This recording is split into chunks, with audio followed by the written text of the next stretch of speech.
Hey guys, how we doing? Welcome to what is possibly going to be the saddest group therapy in Pod Maverick history. I'm Kirk Henderson. You're joining me just before midnight. Let me post this thing to YouTube. I'm here. The Dallas Mavericks have traded Luka Doncic to the Los Angeles Lakers in exchange for Anthony Davis, a 2029 first-round pick, and Gabe Vincent.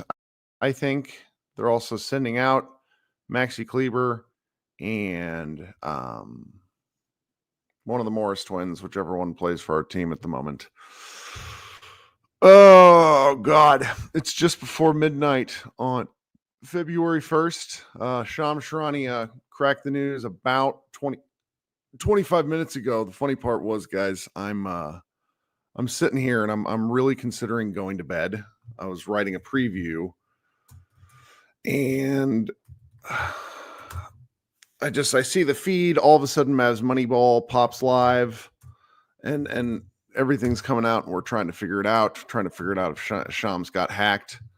And it just seems to be a real situation here. I'm going to read some tweets here, which is not exactly the best version of podcasting, but that's just the way this goes. Josh Bowe may be joining us soon. Not really sure. I'll probably host a little bit of a live show here, and we can kind of talk through this for anybody that is at all interested. I don't know what to do kind of at the moment. Holy cow. So Mark Stein indicates that this is entirely coming from the Mavericks end, that the Mavericks decided to make this move. Tim McMahon talked with Mavericks GM Nico Harrison, and according to him, Harrison said that I believe that defense wins championships. I believe that getting an all-defensive center and an all-NBA player with a defensive mindset gives us a better chance. We're built to win now and in the future. According to McMahon, the Mavericks had major concerns moving forward about Luka Doncic due to his constant conditioning issues and looming commitment of another Supermax contract. Mark Stein of DLLS and the All Cities Network says that Luka was not asking for a trade, that this came entirely from the Mavericks end. The Mavericks did this on their own.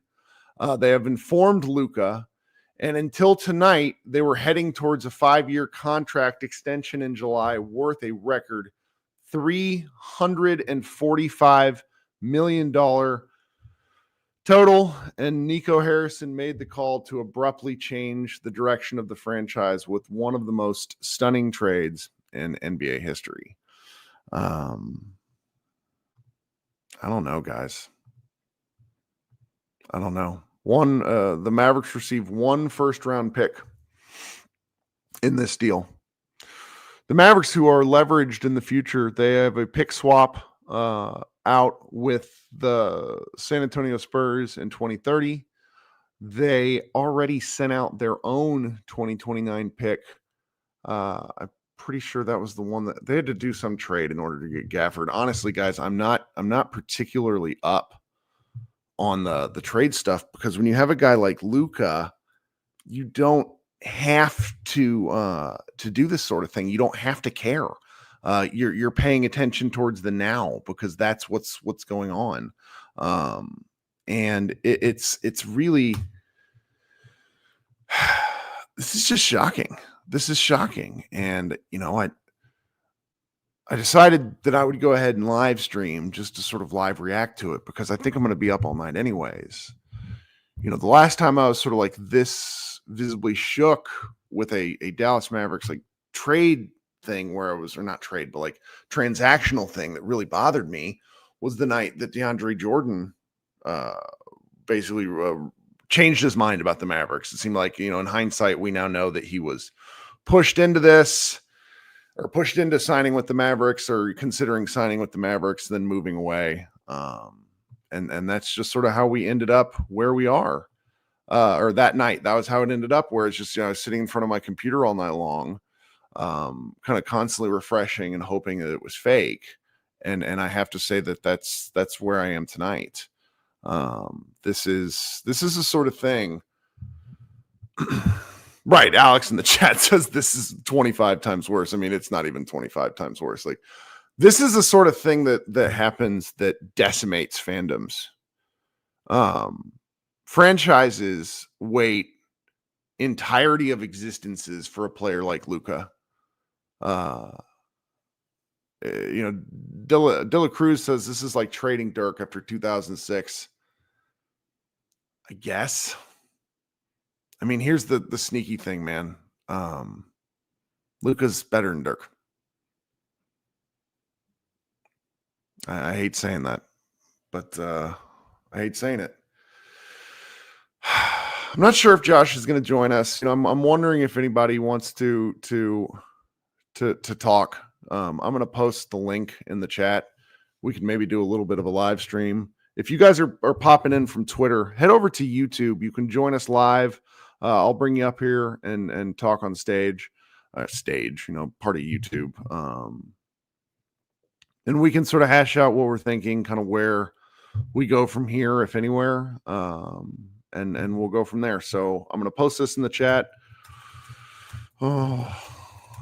And we'll see how many people actually want to hang out. We got a ton of people that have popped in from Twitter, but that's kind of come and go. The numbers look massive, but I don't think they're really accurate. So I'm going to pin this to the YouTube chat. I'm kind of operating on my own tonight. I wasn't really prepared to do this. As you guys can tell, I'm a little bit sloppy and I'm a little bit just off kilter. So I'd appreciate it if you had any patience for me. This is awful. There's just kind of there's really no other way to talk about it. All right. We got a bunch of people already waiting. Thanks guys for coming up. Let's talk. And, I don't want to keep people for too long. I want to, if you got trauma processing, this is kind of what this is. All right. We got my man, Leo, up first. Hey Leo, what's going on, man? Hi, first off, how are you doing? You've been a fan for so long and this sucks. I mean, look, man, the Mavs and basketball are really a part of my identity. My love for the Mavericks came about when I was a young kid, and it'll stay afterwards. Guys, I already see the whole room is filled up. So if you are waiting to talk, I'll let you know. As we'll move people in and out quickly, and then we can kind of go about our evening here. So just. Basically, I'll tell you all to post or to try to join again if you want to. But we're going to move through folks quickly. I'm not doing very well, man. I've not, just candidly between you and me, I've not had a good day personally, and just fucking sucks. I'm sorry. I hate to be like the conspiracy person or thinking bad shit, but it's man. like, was this a money move? Was this like the only thing that makes sense to me is either Luka went to a fucking like massage parlor, that or they're trying to cut calories. We'll learn in the coming days. It's got to be more than what we know right now. That's what I'll say. Are they doing this to cut the fan base in Dallas and move the team to Vegas? No. This was a decision. This was a decision that there's something that we don't know going on here, is where I am. All right. Well, no worries, boss. Thanks for hanging out. Appreciate you kicking us off. Okay. Thank you. Goodbye. All right. Later, buddy. All right. Coming up next is my guy from Mavs Moneyball, Sudarshan. Good morning, or whatever time it is there. You're muted. No, your audio's not working. It doesn't show you as not working. I'm going to punch you and bring you back for a minute. You mess around with it. It'll tell you if it's working in the testing zone. David, what's going on, man? Man, this is terrible. This is just fucking terrible. Like, I mean, they say it's a win now, but what is a win? Like what? Like, what is win now? Like, who scores on this team? I mean, Kyrie, bad. Everybody in our team is 30s. Like, Clay, Kyrie, AD. Like, can the NBA like veto this trade? Like, no. Full of Chris Paul. It's just heinous, man. Like, there's no other way about it. It's such an awful feeling. And that's part of why I decided to stay up and do this, because it's like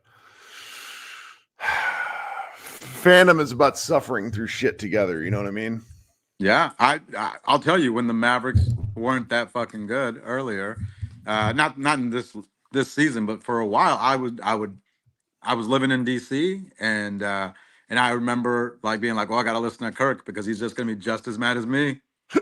And I so, appreciate that. yeah, all right, I'll let others get in. Hey, man. All right. Talk soon, David. Have a good one. All right, you too. All right. So let's go to Sam. Sam, what's up, man? Hey, Kirk, man. Excuse my language, but it's fuck Decor Harrison up to this point. Like Yep. fuck. Yep. To all the weirdos who would post shit like trust in Nico.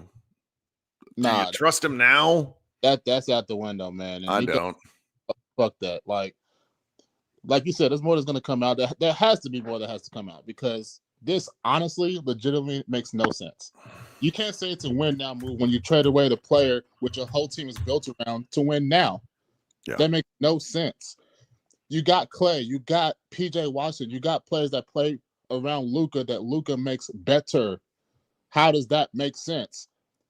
I get it. 80, when he's healthy, top 5 defender in the league. I've been trying to rationalize it for the last 30 minutes, trying to say, okay, what would the lineup be with the Gaff or with the lively AD and whatever, PJ? Defense will probably be good. Probably be good. But who's going to score? Kyrie, he got a bad back. Who knows when it's going to give out? We got Jaden Hardy. We got Spencer Dinwiddie. We don't got nobody.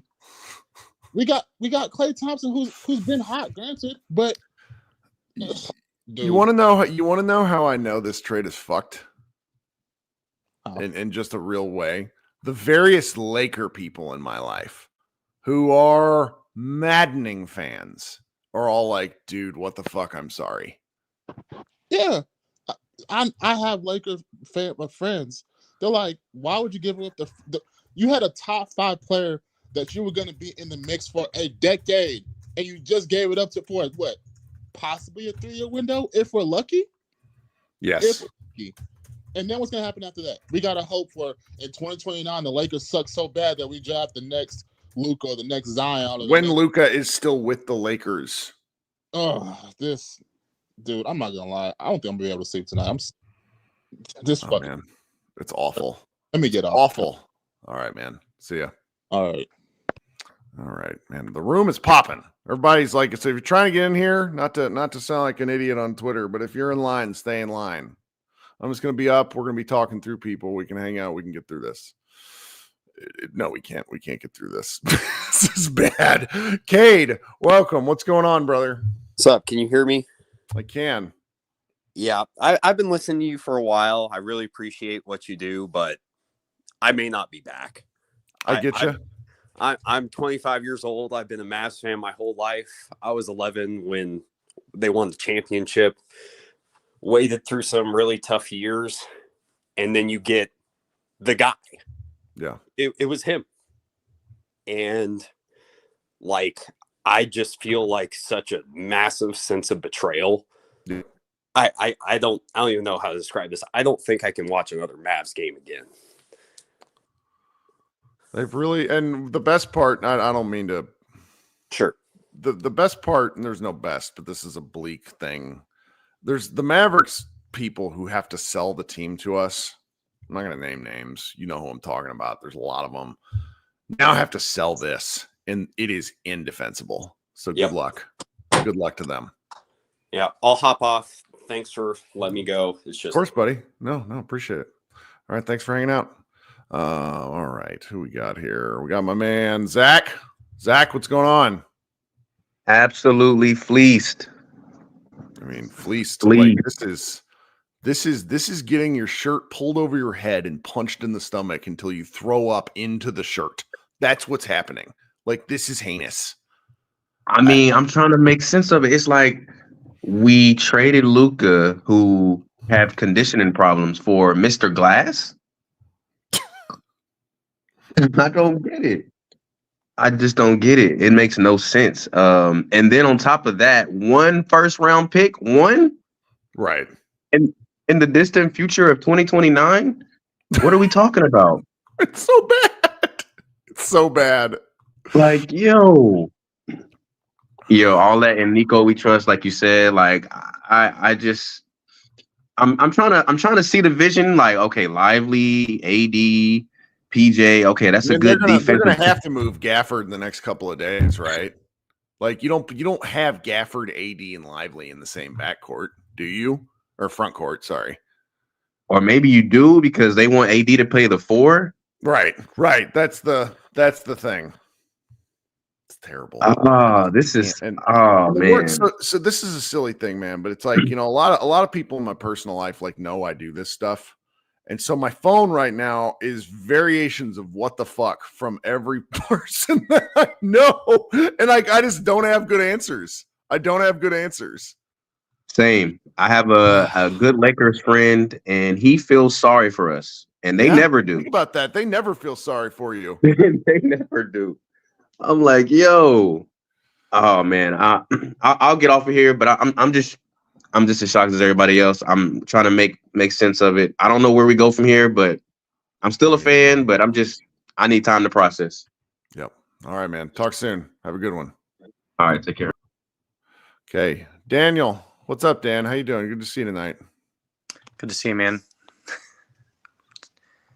Just like I just don't understand how the Mavs could do this and like make it easier for the Lakers to re-sign Luka.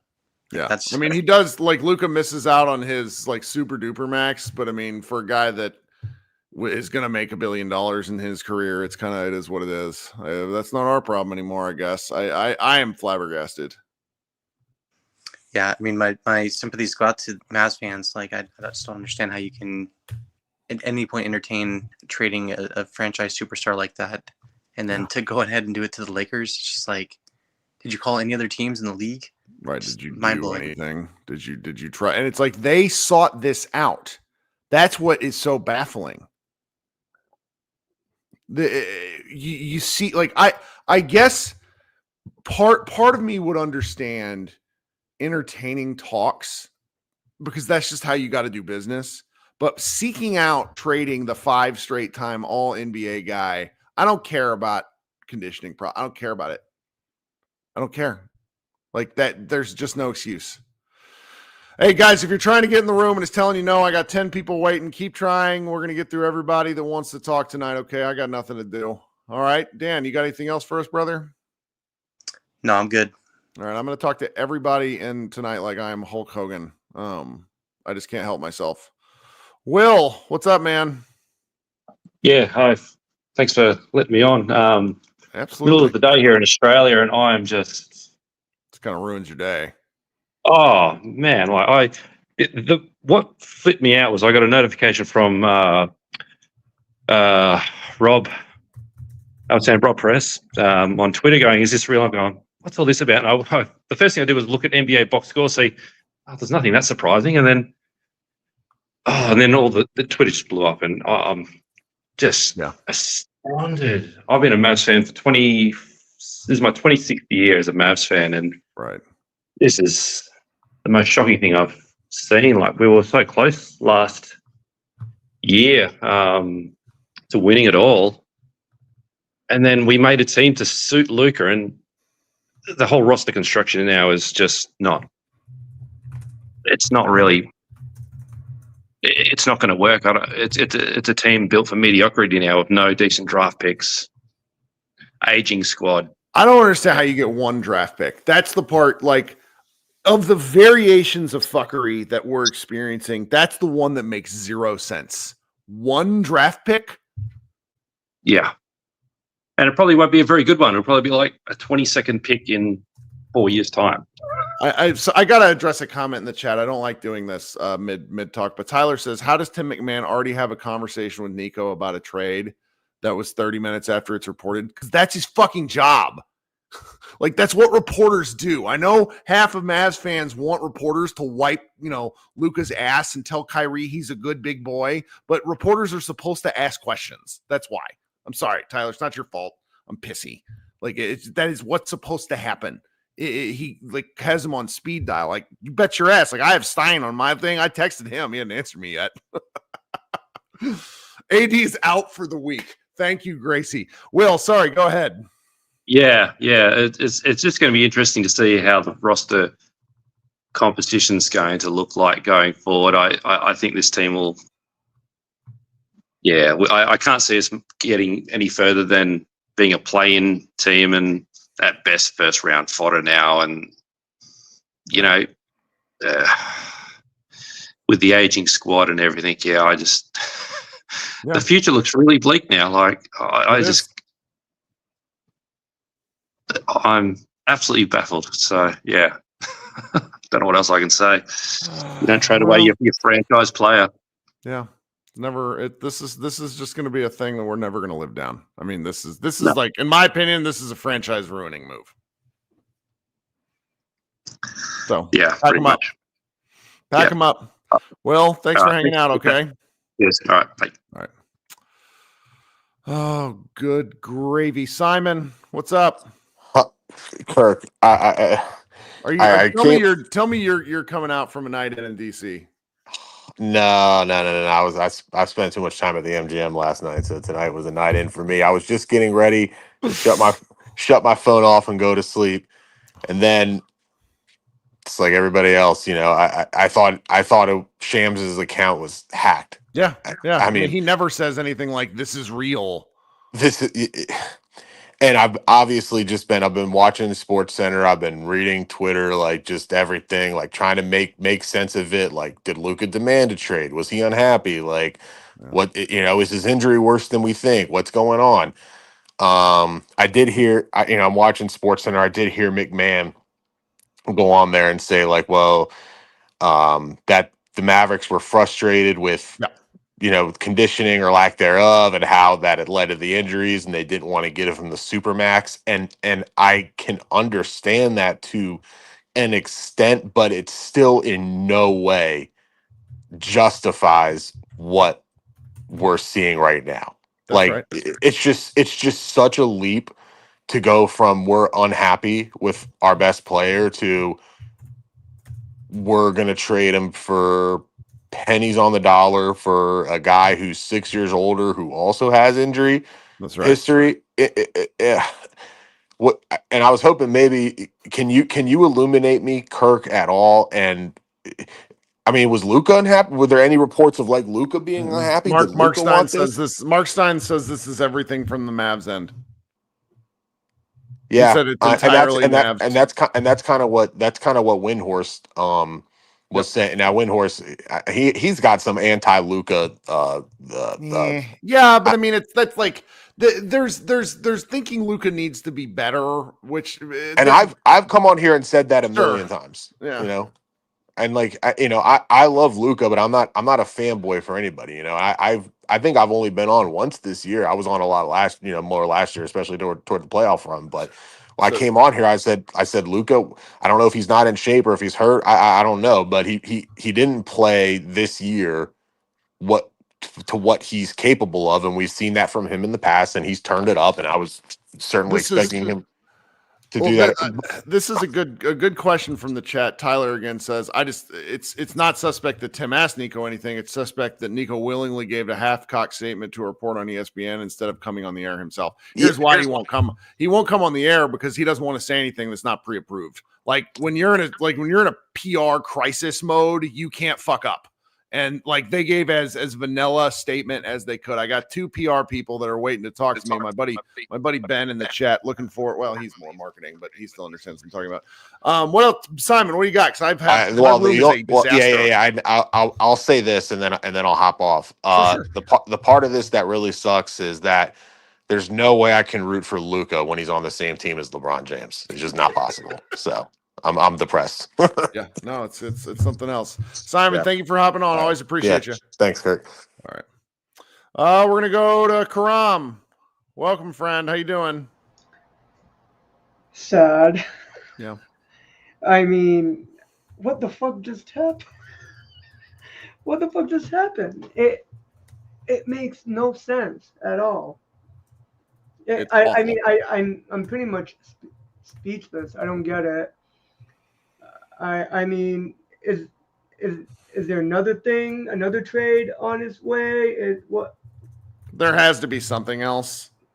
I mean, I mean, I get it. Luka has come every year for the past few years out of shape, and we kind of start slow because of him. But I mean, I don't know. I'm speechless. I don't get it. I don't get it unless something bigger is on the horizon. This makes no sense. And to trade him, I mean, for I mean, Rudy To fucking the Gobert. Lakers too. I mean, Rudy fucking Gobert had what Yeah. 5? No, all the picks. Yeah, all the picks. And Like Luka this. only ends up. I don't get it. There has to be something bigger on the horizon, because as it stands, Kyrie, Luke, Kyrie, AD. I mean that's not that's not gonna get you.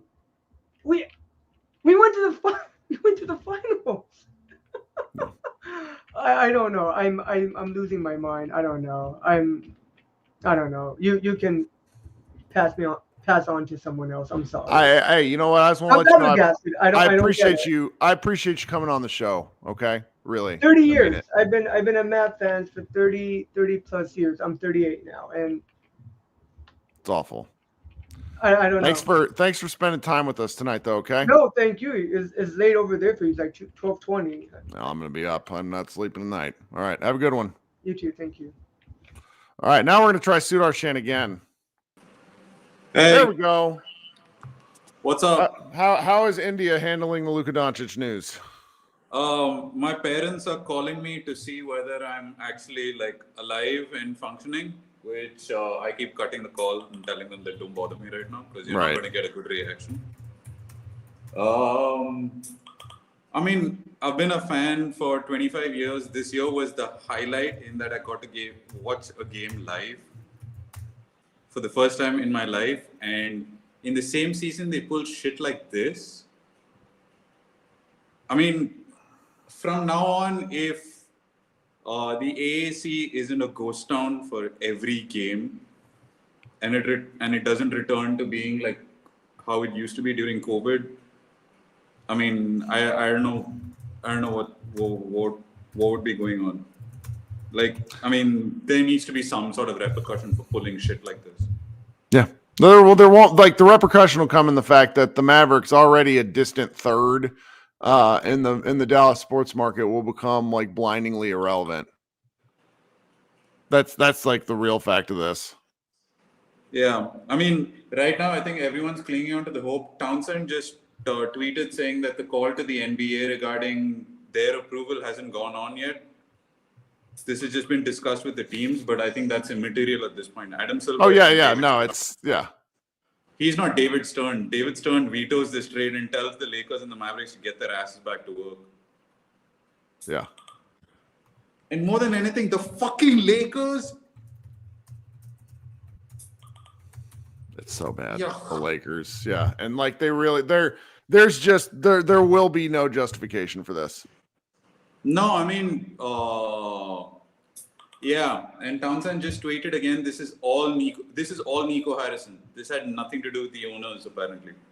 Yeah. I mean, yeah, this is Nico trying to get himself fired. Something must have happened beyond the scenes where you don't pull shit like this. Yeah. I know. Anyway, man, I mean, props to you for actually like being out here and listening to all of us vent. I'm sure you just want to go and like, I don't know, bang your head up against the wall. Well, I still got to write a preview for the fucking Cleveland Cavaliers game tomorrow because our volunteer, and granted, we have site volunteers, so I'm not shitting on anybody, but the guy who volunteered for it forgot it was a 2:00 game, and he told me, he's like, hey, I'll write it when WrestleMania is over. And it's like, do you watch wrestling? WrestleMania will be over at sometime in March. Or not WrestleMania, Royal Rumble, my bad. Kirk, I have an idea. A simple 3-word preview for the Cavs game. Fuck the Mavs. Fuck them Mavs. All right, Sudarshan. Thanks, my man. Be good. All right, take care, man. All right. We're flying through people. So if you're in line, stay in line. Keep trying to join the room. CJ, what's going on? Hey, Kirk, can you hear me? I can. You sound good. Cool. I had a friend FaceTime me, I don't know, maybe 30, 45 minutes ago. And he said, hey, did you hear the news? I was like, no, what news? He's like, yeah, WrestleMania, this, that, and the other. I was like, what the fuck are you talking about? I don't watch WrestleMania. He's like, guess what? We also got Luka, because this guy is also a Lakers fan. And he screen recorded my whole reaction to this FaceTime. So that's fucked up. It is. A true friend stabs you in the front. This is the Lakers. Oh man. So I don't know. It's been hitting me more as I've been listening to you guys. I don't know. I felt like I was in shock earlier. I don't know which more. What's going to be really funny, and this is the truth. Appear Now, Appear Later talks about this. Like, I'm sure the Lakers will figure out something, but the Lakers, who is guarding? Like, none of them play defense at all. Already. It's going to be like a different version of the 2022-2023 Mavs, only they have a little bit of a boost right now, so they'll probably be able to ride it out. Yeah, man. I mean, is LeBron out of there? Like, at this point, too? I mean, like, they're blowing it up, right? I don't know, man. It's a weird deal. God. I was just hysterically laughing. Yeah. And then the sadness. And then other feelings also. Did you see Dirk's tweet? No, what'd my man say? He didn't say anything. He just sent the little surprise big eyes emoji. And I don't know. It just I'm like, Dirk sees this, it's real. This is where we are right now, man. We're not going to shit on Luka. This is, if the Mavericks did this, then I have no interest in shitting on Luka. Oh, no, not at all. No, I'm pointing that out to everybody that's listening too. Because I'm sure it's like sometimes when we get mad, we have a tendency to say things we don't mean, or at least my mother does. So we just want to have that out there. Oh, CJ, thank you so much, man. You got anything else? I don't think so, man. We'll cross the rationalization bridge later on. So, yeah. All right, talk soon. Have a good one. You too, if you can, if it's even possible. All right, all right, Mike. Welcome to the show. What's going on, my man? First things first. Speaking for the entire NBA community, as someone who's gotten to know y'all over the better part of last year, I'm sorry. This sucks. Like, genuinely and sincerely sucks for all the Mavs fans I know. DMing with Robbie right now and just being like, dude, I feel sorry. It's like, this is hard. I guess my first thought is, to go big picture. Is there any thought this is an Adelson's thing? No. Like, they don't care. They don't care? They don't care. Like, why? Like, Okay. the Mavericks are like a dollar bill in a portfolio with $1,000, or in a wallet with $1,000 in it. Like, there's some of the richest people on the planet. Like, this is, the Mavericks don't matter at all. Like, and they're he's like, so I'm sorry, I'm looking for a way. I can never remember how to get my thought bubble off my own face. There it is. My bad. So I was doing two things at once. Josh is now joining the show, but this is that's my co-host. I know. This is just a Josh and I will talk about it, and we'll keep bringing people on. But like, this is just there's going to be, like, we're going to be talking about this night for 25 years. Yes. So. Yeah, this is, there's, I guess, two quick thoughts on this. One, the idea that Nico Harrison did not shop Luka around the league, even on like a very touchstone level, to like, why wouldn't you trade him to OKC and clean out every single fucking asset they have? No, every single one. He's a 5-year sleeper agent. Like, gotta put on my Kanon hat. He was sent by the league, by the Lakers, to join the Mavericks 5 years ago to incept this into happening, and that's where we are. That's where we are. Like, Kirk, genuinely, like, I don't understand how. I put this in chat earlier, but Luka has more All NBA first teams than guys like Dirk, KG, Steph Curry, and the same as Jason Tatum. Yeah, that is insanity. And the idea that you would only trade him for one first and a 31-year-old center who can't stay healthy, granted an All NBA very good center, is mind-blowing. When, by the way, you have a great young center under a rookie contract. I Like know. what? I know. I'm sorry, guys. Like I said, all I can say for you guys is I feel for y'all. This is a tough night. I was there with Mookie Betts a couple years ago with the Red Sox. It's the only comparison I can make. That's actually you know? not a bad one, because it's like that was a big "what are you doing" at the time too. Yeah, And the return is similar, where we got like 2 middle of the road decent players and some draft compensation. But yeah. So anyway, I don't want to take up too much more time. You're good, man. Thanks for hanging out. All right, Peace. so guys, Josh joined us. He was working in real life, and then we're gonna keep pulling people on, but I'm gonna let Josh give his take real quick. Ben, I see my buddy Ben is down there dying, and 2 Bens. We have multiple Bens, but we're gonna get everybody on, and we're just gonna be sad together. Josh, tell me what you're thinking, brother. I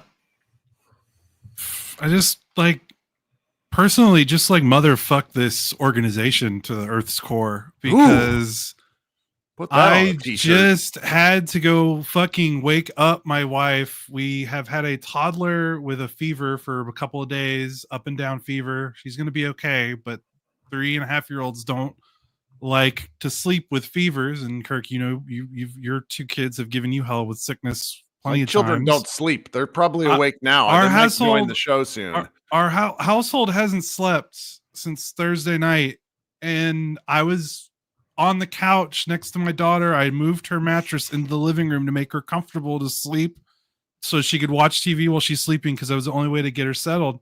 And I got to get up. I got to wake up my wife and tell her.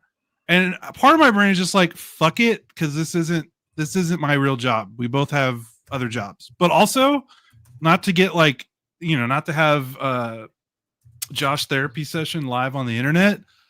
I need this money. The money we get from this is pretty inconsequential, in the grand scheme of things, but I need it to pay for her daycare. And I can't say no to 20, whatever. Whatever it is. That helps. Yeah. It all helps, because I need it. I don't know what to say. We're not in a place in our lives where we can just wipe our ass with this and it doesn't matter. No, I have to get out of bed and do this shit because I gotta pay for bills that matter. And I just so all of this is coming from that. So granted, this is probably going to be all biased takes, but there's that part of it.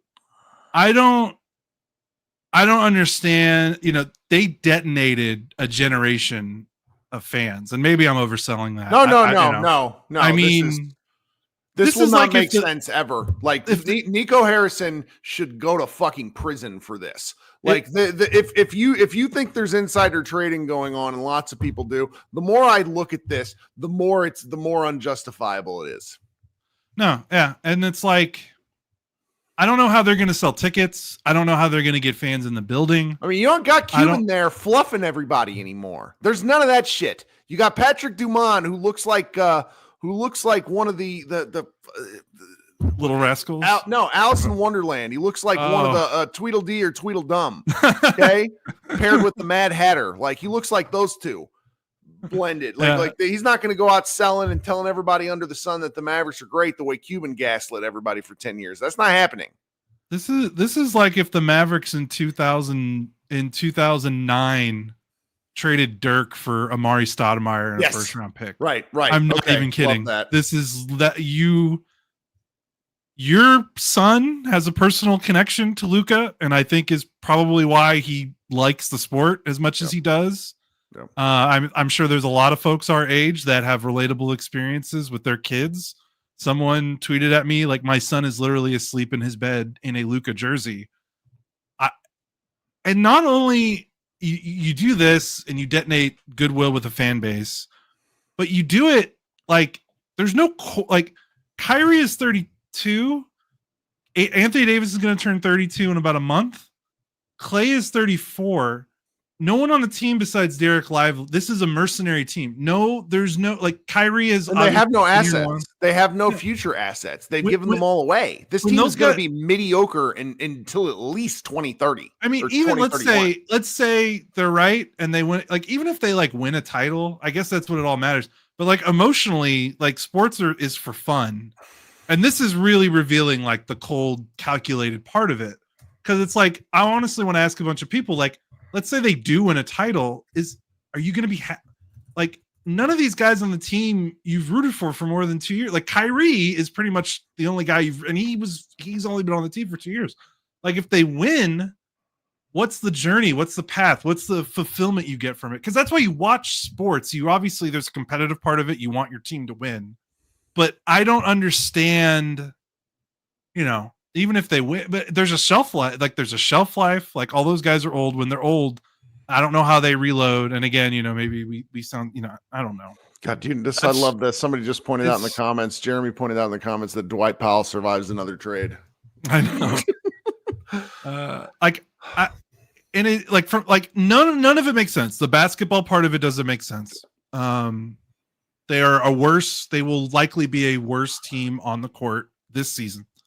The future asset part of it doesn't make sense because we will disagree. Like, the Mavericks have given their reasoning so far. They've said they don't like that Luka doesn't play defense and they don't like his conditioning. Okay. We could disagree with that all the long day. Let's just get to play. All right, we accept that you just don't like Luka. Okay. You don't call Oklahoma City and ask for 5 of their 30 picks. You don't call, the Utah Jazz and maybe ask for like Lauri Markkanen and a few of their picks.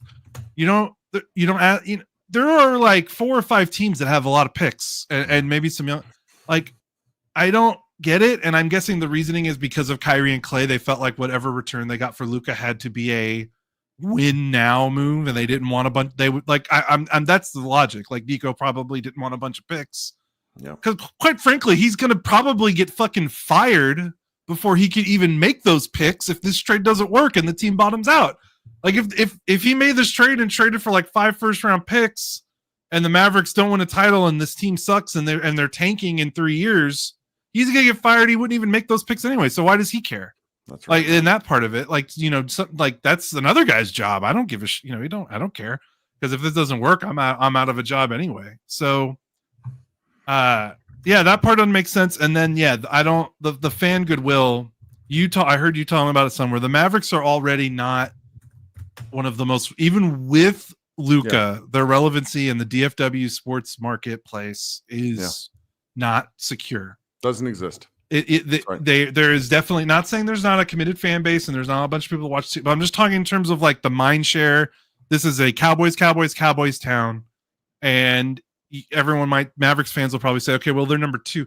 Like that number 2 spot kind of rotate. Like we just saw the Rangers win a World Series, and all my friends that watch the Mavs too were they're I don't care about the Mavs right now. I'm watching the Rangers win a World Series. Like the number 2 spot behind the Cowboys in DFW will rotate. That's right. And I don't know how they recover from that part of it. I don't know how they sell tickets. I don't know how they have a community to buy merch. I mean, I'm sure it'll work out for them because that's how this shit goes. Is people just kind of keep turning the wheel anyway. But there's that part of it, and then another emotional part of it is I don't know how long our goddamn site and podcasts are going to last because the Mavericks just got nuked into irrelevancy. And if no one goes to our website and no one listens to our podcast anymore because they don't like the Mavericks anymore, that hurts our nut, and that sucks.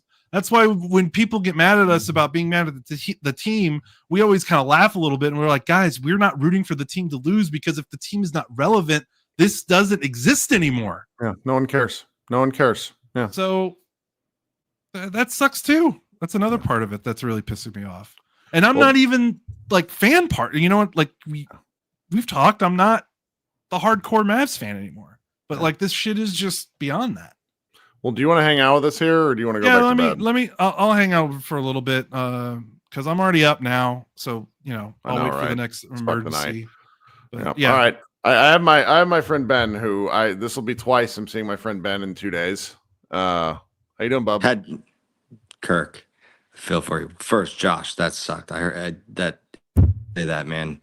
Like, didn't really think about the impact on your site, but I'll say there's a lot of money to be had in like being pissed off in sports journalism. You turn on ESPN, everybody's just yelling and I mean, I don't even you're like right. doing that anymore because I don't want people yelling back. Like, I hear you. No, we also got yelled at and gaslit by the fucking enablers media that support this team, that work for the team, that it's granted. I understand the way this shit works because that's just the way that's the way it is.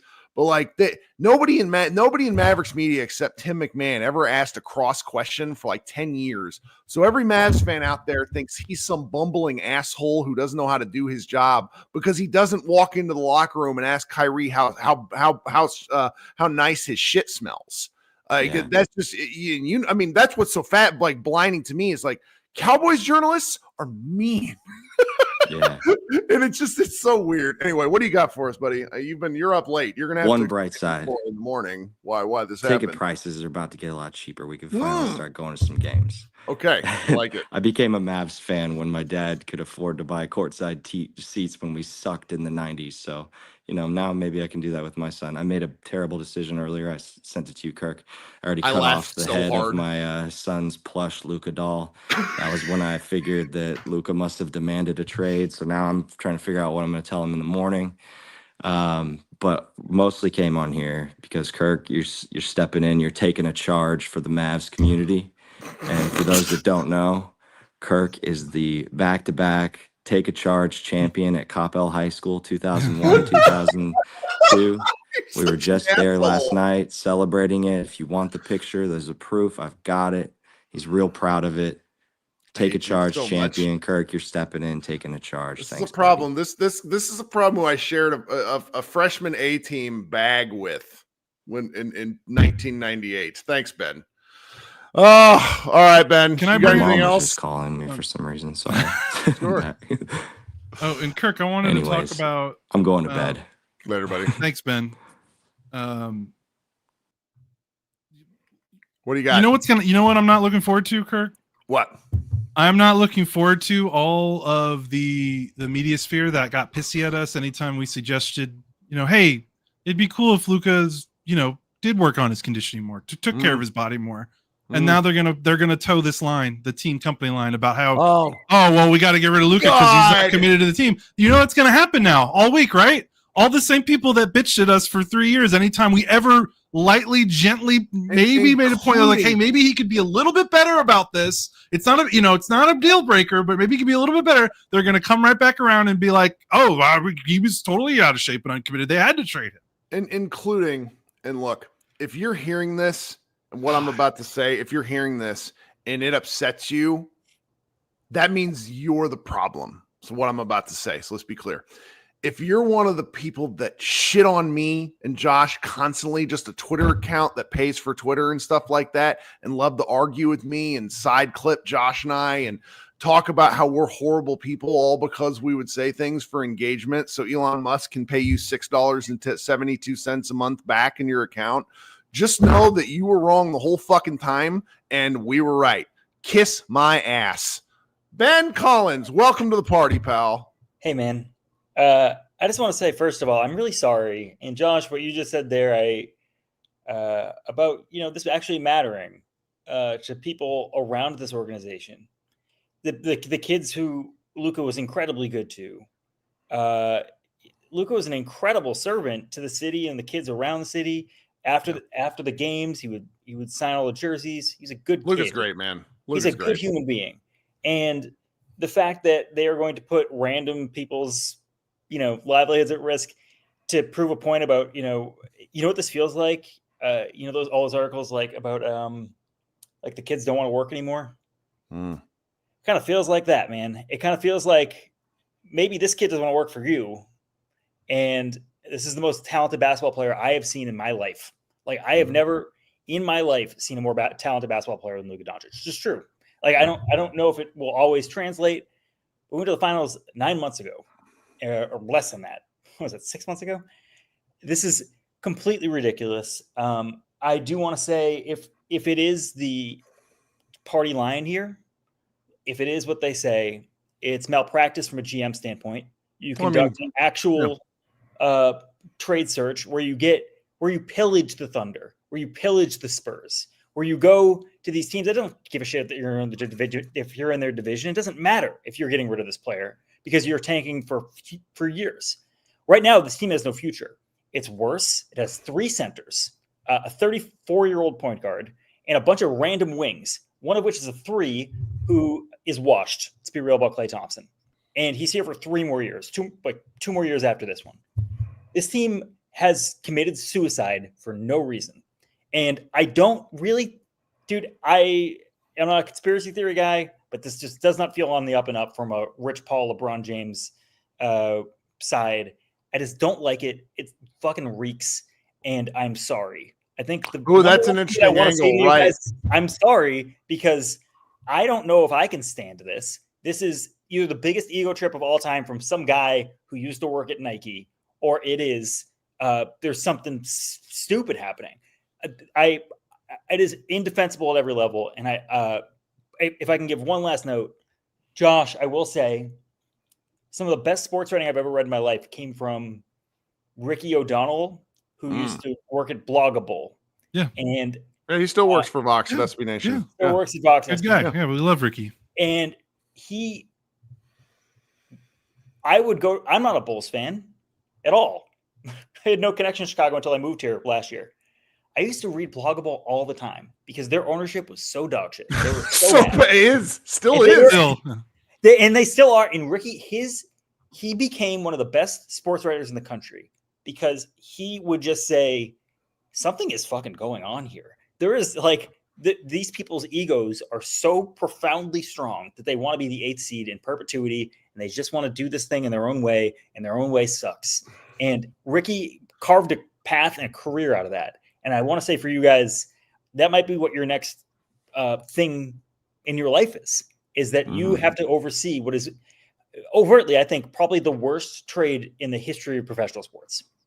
Simmons, I can't wait to be I'm not going to need caffeine for a month because I'm just going to hate listen to all the other podcasts.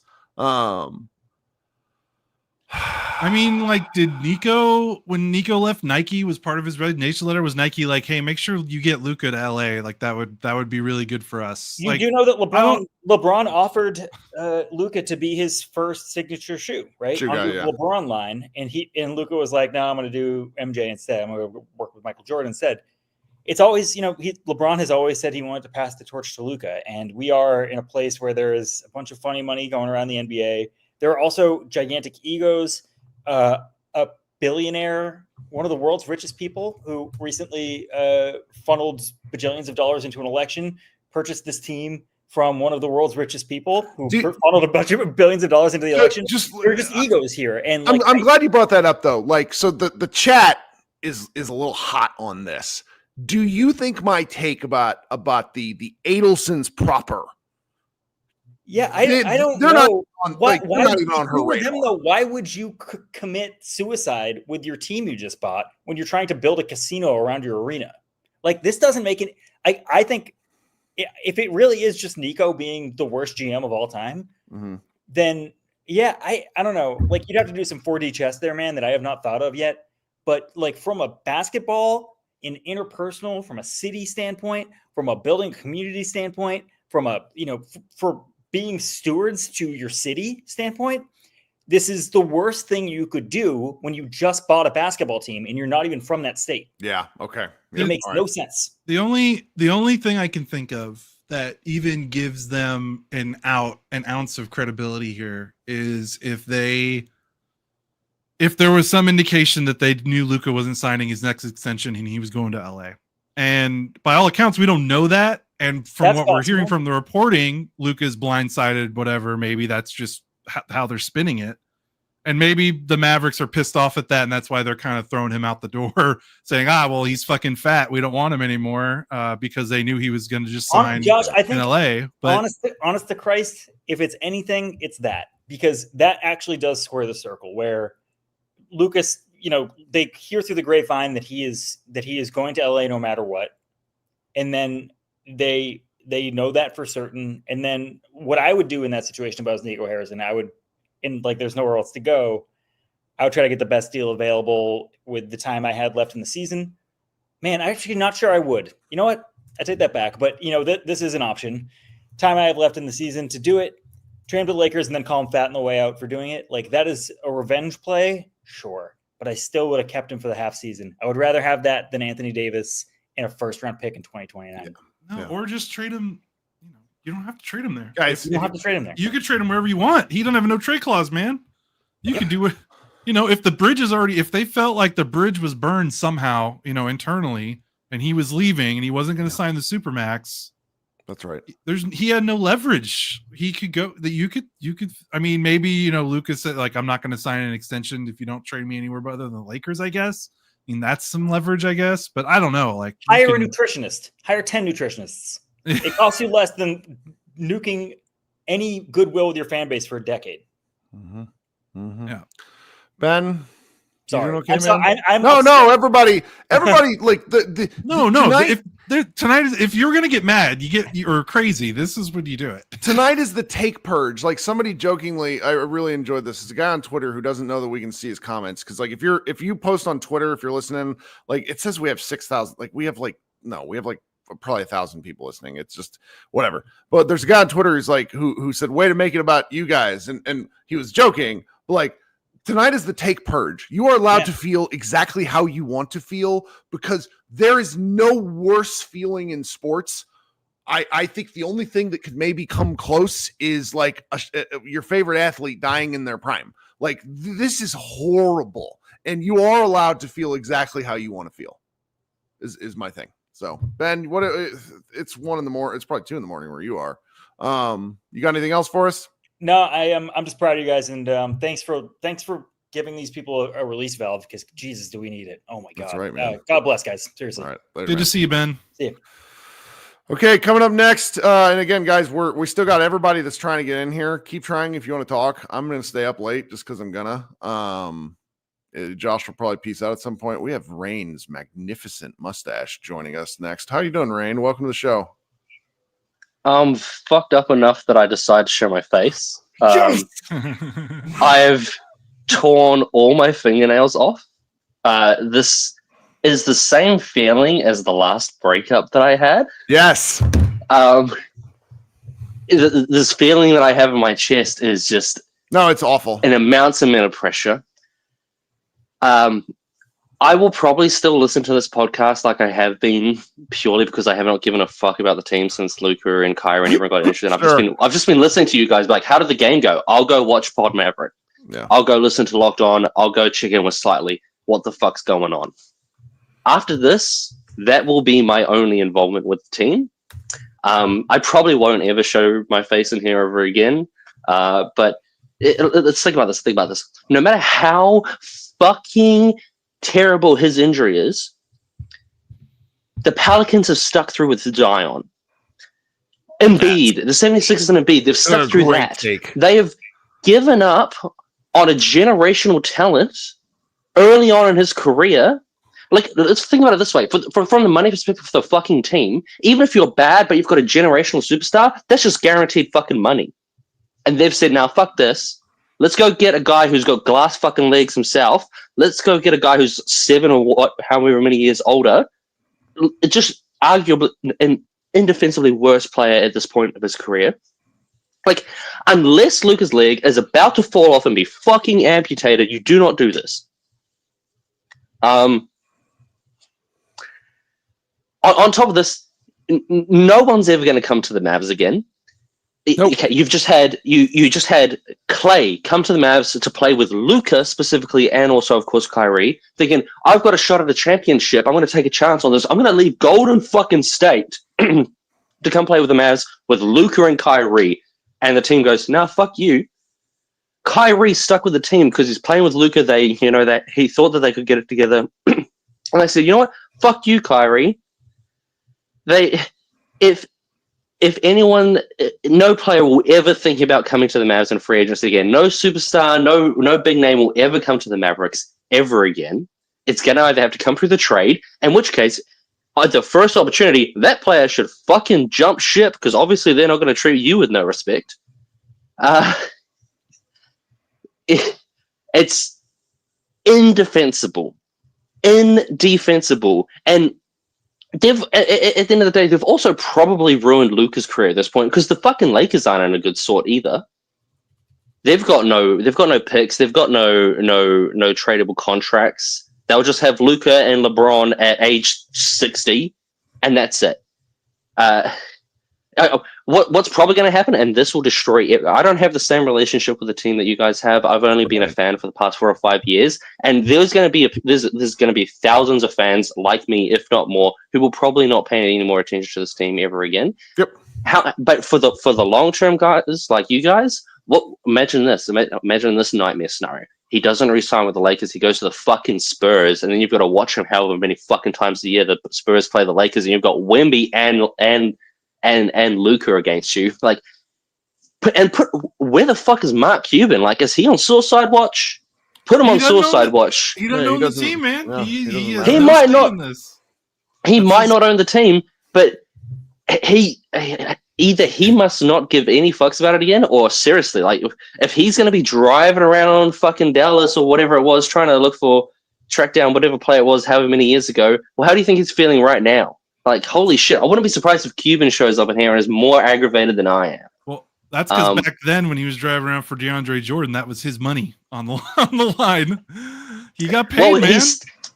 He's still a minority owner, right? He still has just not a big enough stake in the team to be the majority owner anymore. So he should still fucking care. I sorry, I've just blown up everywhere and thrown as many F-bombs as there is. You're good. I came across this by accident. I accidentally opened because I don't have Twitter or anything. I accidentally opened ESPN would have Reddit. sent you an alert. Yeah, like this has crossed so many streams. People in my life that only tangentially know that I do this have sent me texts, and it's late at night here. Like this is the sort of thing that's gonna we're gonna see a really weird story on like Good Morning America about this. Like Tucker Carlson is going to have a Luka Doncic take. Like there's going to be such a range of weird shit. There's just nothing like this. Like this is never, I'm getting texts from people where it's like, one of my good friends who's an NBA media guy says, I don't even know what to say about this because this does not make sense, because it doesn't. So. Who knows? Maybe, did you hear about the FBI investigating Terry Rozier? Maybe there's some insider shit with this too. Like, fuck me. Like, it makes no goddamn sense. And did we go to the finals last year? Did that happen? Is that a fucking fever dream? We're about to find. Do you think Kyrie's going to stay on his best behavior, or is Kyrie now going to force his way out because he thought this was a franchise that he could stick around with? No, obviously fucking not. Kyrie's going to be out of here. Yeah, what's stopping Kyrie from going to LA next summer or this summer? Man. What do you know? Hey, I bet you next week you got Kyrie. He's talking about Palestine. He's going to bring every goddamn flag every can again. He's going to be bringing up every movie he's ever seen. Going to go on all the best streamers. So I don't know if you follow any UFC. He's going to say Bryce Mitchell is his favorite UFC fighter. Who knows? All right, man. Well, thank you so much for joining guys. us. All right, we'll talk soon. See ya. All right, we got a lot of people waiting, so we're going to try to fly through some. We got a long time, man. My cowboy, what's going on? How you doing tonight, buddy? Mr. Brandon. I'm surprised. Can you hear me? Yeah, you sound good. I appreciate it, man. But yeah, it seems like it's somebody was doing some cooking in the back, but man, it was surprising. This is going to go down as probably one of the worst trades ever. But I mean, if there's any type of tampering, I think about it like this. It would be LeBron's swan song. He got his son on the team. He has Luka on the team. If he goes out with a championship, he's always going to be number 2, but he's going to stamp his number 2 legacy, with having, one of the best trades ever in Laker history in terms of that, plus having his son on the team and going out like Elway with one last championship. That's something I could think of, but it's bad. But just piggybacking off what the other guy said, Kyrie has a few more years left, probably one more year left. Clay has 2 years left. Think about it like this: next year, after next year, Lobley have 1 more year left. So I don't know. It ain't looking good. It's so tiring, man. Well, hey, I really am grateful that you hung out and stayed with us tonight. You got anything else for us, man?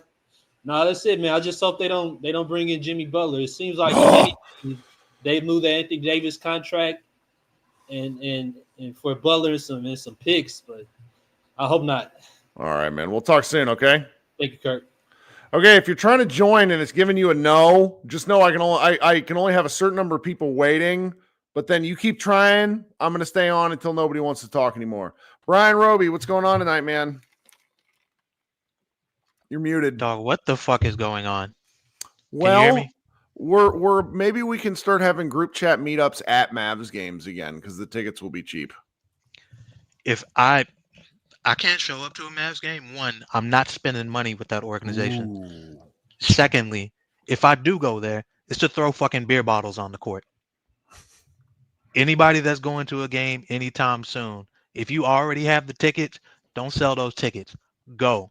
Throw shit on the court. Not at players, please. Not at the players or coaches. Right. Throw trash on the fucking court. If you happen to hit Jason Kidd, nobody will complain. We'll allow it. Throw shit on the court. Yell, cuss, get kicked out. Do what you got to do. Let your frustration be heard. This is complete fucking bullshit. I cannot. Dude, I was drinking during the Royal Rumble with my friends. I got a text that sobered me up while I was sitting in my bathroom that said, Luka's not on your team anymore. What the fuck am I supposed to do with that? What reason do I have to continue to root for this team? I don't know. I don't have a good answer, man. I don't know, man. I don't want to go root for another team. I'm just done. Like what the fuck? Yeah. Nothing said around this makes sense right now. None of the explanations. Well, all the players are stunned. Like the only people that like this trade are clutch butt boy Kendrick Perkins, who like there's these people out there, and like, look, again, I hate to call this shit conspiracies when we know this is how backroom business operates. It's I not don't give a fuck if I sound like QAnon, man. Like it's not They a did that shit. conspiracy if the dots exist. They did that shit. And like This was an one inside pick for job, Luka dude. Doncic, all the players are stunned. There's something afoot, and we're gonna learn about it one day. I'm what I not think. gonna lie. I don't even know if I want to. This is fucked. This is fucked for the players on the team that got drafted here. This is fucked for the players on the team that came here because Luka was here. This is fucked for y'all because y'all make money doing this shit, and them being good drives shit happening here. This is fucked for like, dude, just get this team out of my fucking face. Move them to Vegas. Move them to Vegas. Tear that arena down. I'm trying to follow along as all this stuff comes out, and all the NBA guys just got pulled out of their bed to go put on ESPN. But Brian Windhorst on ESPN, say what you will about Windy, but he's basically plugged into LeBron. If you don't know, before he was at ESPN, he was the Cleveland Cavaliers beat writer when LeBron got drafted there. So like, he's been plugged into that for a while, and that obviously, say what you will, he is connected, even if you don't like him. Wendy says this is not about the Lakers, not really about LeBron. It's about the Mavs and Luka Doncic. One of the biggest, most stunning trades in the history of the league. My phone's exploded. Basically, a rebuke of Doncic. Mavs saying they don't think they can win with him. Defense, conditioning, ability to focus at the biggest moments. Luka was locked into the Mavs, and it's the Mavs who are pulling the plug. Oh my God. And yeah, I you know what's crazy is even if that's the lot, like that's a line of reasoning at least, and I don't agree with it for a billion reasons. But there is a part of me, like a 2% part of my brain, that like can understand how someone can get to that like thinking of like being frustrated about some of that stuff. But that how you go from that to then this trade, like that's the part where it's like someone has to be the adult in the room and be like, hey, I know this is pissing you off, but we gotta figure this out. He's 26, man. Yeah, Have they tried talking to him with a firm fucking voice? Like, are you fucking kidding me? Yeah, I don't know how you get from.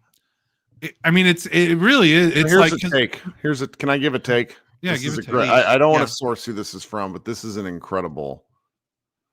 One clue that Luka orchestrated all this is the immediate negative leak from Tim McMahon. This is a franchise that's highly pissed off at Luka. What do you think? Wait, so you're saying what's coming from Luka? That Luka wanted to get out? Luka's pissed. Yeah. So that's Luka why wanted to get out, and they negotiated a one-way thing with the Lakers, and the Mavericks basically had no choice. And Luka's trying to cover his tail. In terms The of only way this makes interesting sense is idea. if he told them or he gave them inklings or they got some breadcrumbs from somewhere that said, when it is time for him to sign that extension, he's not signing it and he's going to LA. That's the only way this makes sense. But they have to come out and say that. Don't give me this shit about his conditioning. That's fucking stupid.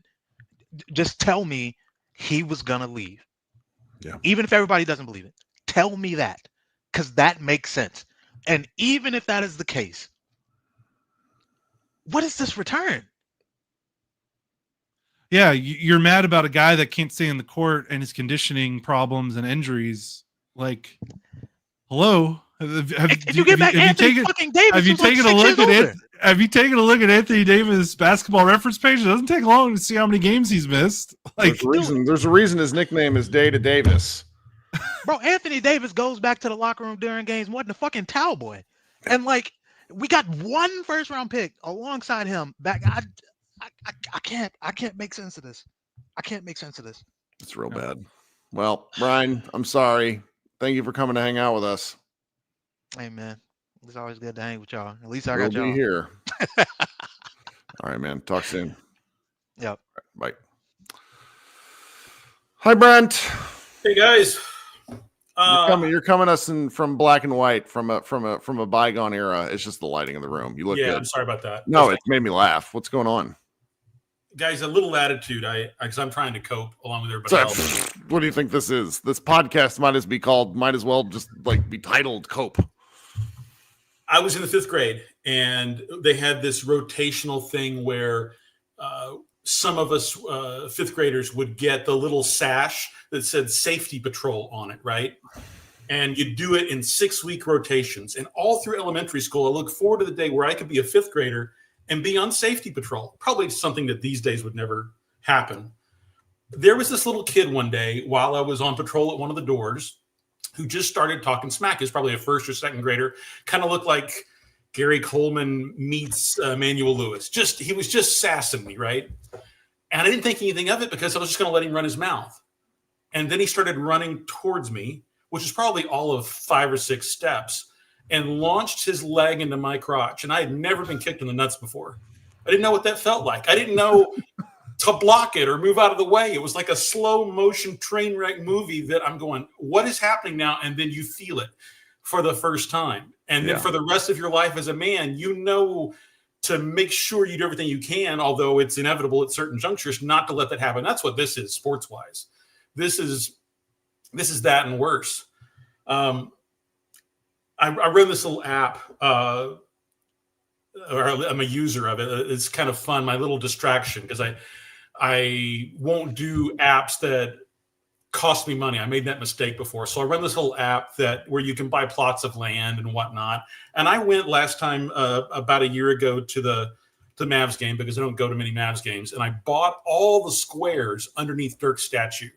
And I looked over on the other side of the Victory Plaza Park and I said, well, in a few years, maybe in a decade, there'll be another statue over there. And I'll come back if this app is still around and I'll buy all those plots. How cool would that be? Man, I was with family when it hit, and the Slack is going crazy. Mavs Moneyball Slack with all the other writers. Tell them to write. Get in there. And I'm gonna when I get off here, I promise. But everybody's hurting in a way that if you're not in this world and you don't care as much as we do, then my family was like, well, it's just sports. Like, it doesn't really matter. It doesn't change anything. It's difficult. It makes us appreciate that I don't just mean staff of the site. I mean, everybody that's on this podcast that cares enough to be here this late. it hits you in a way that goes beyond just, oh, let's watch a sports game or even caring about a team. This is something that, like, I don't know, I'm almost 50. Maybe I'll live another 30, 35 years if I'm lucky. Who knows? Wow. Somebody's feeling bullish. Well, maybe, hopefully, maybe 20. I don't know. I'll still be thinking about this, man. Yeah, no, I This agree. is, I've got some notes here. The interregnum between JB leaving and tonight was stellar, amazing GM work in terms of taking assets out of thin air. How many times, a couple of times at least, did they need a first-round pick and just, trade a pick swap for a first-round pick? They did amazing things to build a team around Luka that we had been clamoring for all this time. It's like, get better players, put this and that around him, and they did it. Then they make the finals, and then this. It doesn't make any sense at all, man. I know that we're going to find out more, but that something more that we find out is not going to make us feel any better, because this was a statue-level player that we, and I say we loosely, but the organization gave up on 15, 20 cents on the dollar, if that. Yep. No, I'm sorry. Yeah, because if your logic is like, we don't believe he's committed to defense and his conditioning, like, you made the final and you lost to one of the greatest teams in league history, by the way. You didn't lose to like some fluky Eastern Conference team that was, you lost to basically one of the best teams who had one of the best single seasons in NBA history last season. You beat what, two of the top 3 seeds. And by the way, the team was good before he got hurt. Yes. They were like top 5 in net rating on entering Christmas Day. I'm looking at it right now. They had an 8 net rating but entering Christmas Day when he hurt his calf. And that's with him coming into camp, with his injury. And again, maybe, even if you think this is like a KP ticking time bomb thing, if you think it's that, then you shop him around. Like, the more I'm thinking about this, the more I'm thinking there's something afoot, man. There's something. I don't care. This isn't my job. I'm never going to make any real money on this. There's something afoot that we're going to find out about years from now, and like the frozen envelope shit that Bill Simmons talks about. Anyway, Brett, you got anything else for us? Yeah, I just think that AD and Kyrie are going to be gone before the end of next season, if not sooner. All of the pieces here don't fit without Luka.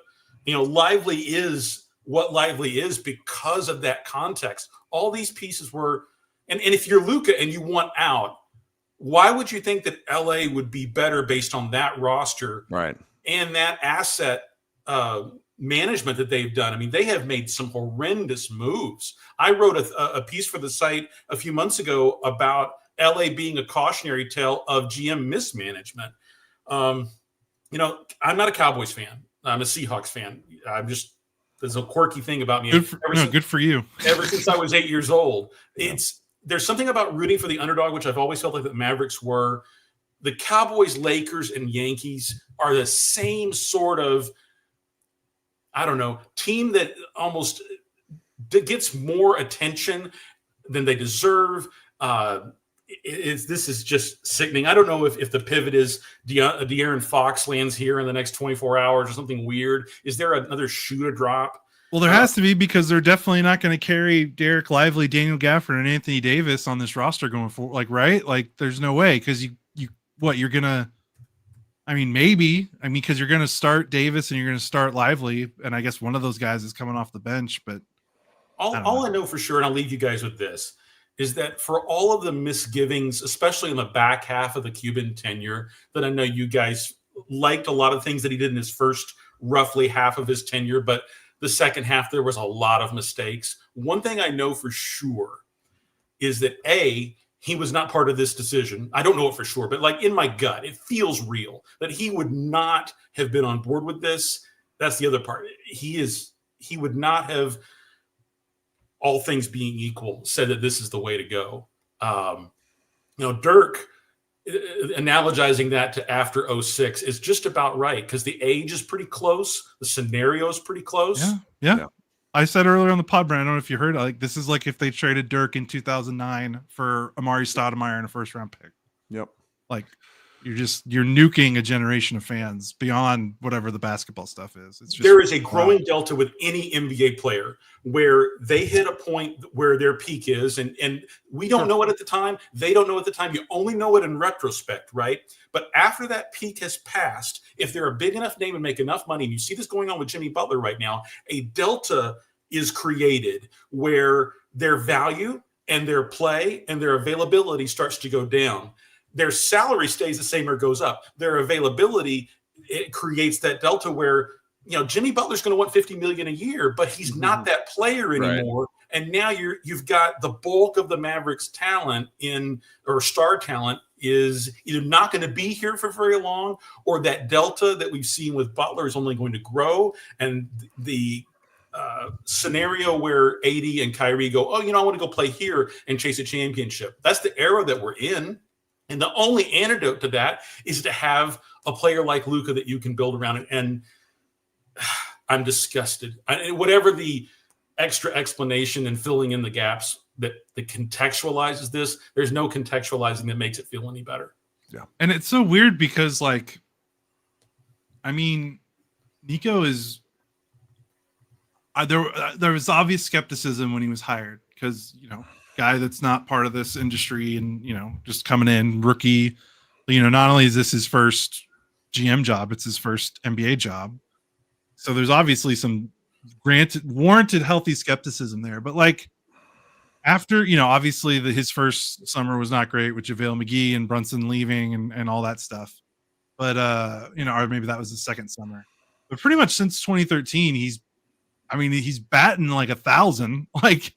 You think about since the summer where since Brunson, it's been perfect. Yeah, it's been the PJ trade, the Exum signing, the Derek Lively draft pick, Washington Gafford, Washington Gafford, Clay, Najee. I can't think of a move, basically since. And the Kyrie trade is undoubtedly a massive win for them as well. Sure. In the last 18 months, he's basically made nothing but great moves. So to do this, I would almost understand it more if he was making crappy moves for the last 24 months. I'd be like, he just doesn't know what he's doing. But in a vacuum, this is a better situation for Luka. In a vacuum, leave out locale and the notoriety of the franchises. So if he does want out, if that turns out to be the explanation, then is it personality? Is it the new owner saying we don't want to be in the stratosphere beyond the first approaching the second apron? There's not as much room in between the first and second apron as you might think. Yeah. Did they reach a point where they go, this can't happen, which would just be silly. This is just silly season, man. Y'all have a good night. Thanks so much, man. Talk soon. All right. That's Brent. He does a lot of writing at MavsMoneyball.com. You pop over there. My man, Matt. How you doing, man? It's 2:30 in the morning. It was my birthday yesterday. Happy birthday. Sorry for that. Can I ask one thing about this conspiracy theory stuff that you guys are talking about? Yeah. Why wouldn't Luka say, give me my effing money then, like every other big-time player? Because now he got traded and he lost to Supermax. And I know you're going to say it's $60 million, but that's what every big-time player gets now. Every big-time player. His next contract, he would be paid. If he would have stayed with the Mavericks, his Supermax with the Mavericks would have paid him $100 million more than whatever he can make with the Lakers. Exactly. That's what I'm saying. That's what I'm saying. If he would have, sorry, didn't mean to interrupt. That is a lot of money to throw away. Right now, the way this is framed, honestly, the way this is framed right now is that the Mavericks got sick of Luka Doncic. That's what all the media framing is. And Nico is on the record saying, basically saying that to Tim McMahon. He's basically saying, we want a defensive first player. You don't have to read between the lines. Yes. What I'm positing is that Luka cucked the Mavericks so hard that they're trying to get in front of this and saying, this was our choice. It was my choice to go sit in the corner chair. And I could be wrong. Who cares? No, we're never going to know. But this feels wrong is all. I agree with you. I'm not, if he wasn't losing out on $100 million, I would totally agree with you guys. I'm not, it's $100 million. And then, I don't know if you guys have Stein up, unless I just saw he retweeted. Jake Fisher said that the Mavs have been trying to get a third team in to take more money the last week, and nobody had any idea for Luka. I mean, I know everybody's talking about this, but why the fuck wouldn't you shop him around for Anthony Davis when you don't have any picks? Like, are you kidding me? Like, I'm a Luka fan. I love the Mavs. I fell in love with the Mavs. You guys are absolutely. I'll still listen to you guys, but man, it's gonna be hard. But I just appreciate everything, and thank you guys. All right, man. Appreciate you. Talk soon. Okay. We got a lot of people waiting. Grayson, how you doing, Grayson? No, don't worry. Drink on the show. I would too. I was about to ask, is that allowed? Are we allowed to do that? Full disclosure, we're past this point. I haven't had a drink in several weeks, but you guys would not believe how much I drank during the shows where I wasn't in front of the camera. So I just bad. I mean, I feel like we're all doing bad. Can I tell a quick Luka story? Is that allowed? I know a lot of people are waiting. So my little brother is a Make-A-Wish kid, and he has done a lot of stuff with the Make-A-Wish Foundation. And one of the coolest things that has ever happened to me is Griffin is his name. He got to be a ball boy at the Dirk Nowitzki Tennis Classic that they do season every year. But because he's 12, he needed a chaperone. And I was like, please, please, please, please, please, please, please let me go. So I got to go. And I'm seeing Dirk, Luka, all these, Dallas legends, honestly, like right in front of me. And it was one of the coolest experiences of my life. But like I said, he was a ball boy. At one point, I don't even remember. I don't know anything about tennis. The ball just came over to us, and we were on Luka's court. And Luka came over to my little brother, and he said, "Hey, thank you so much." And Griffin handed him the ball, and he said, "What's your name?" And, my little brother told him his name is Griffin. And that alone would have been amazing. But Luka, after the event ended, there was like kind of a back area. And Luka came in, and he pulled us aside. He found us. And he said, "Hey, Griffin, can I sign your hat?" And he signed Griffin's hat. And Griffin has it in his room. I mean, he's asleep right now. I'm not going to go wake him up for it. But he has it in like a little case. It meant the world to us. I was 15 when Luka was drafted. I watched the Mavericks growing up. I loved Dirk, but I didn't understand basketball. So Luka was kind of the player that made me fall in love with basketball. Sure. And this one just really hurts. It's hard for me to process this. Yeah.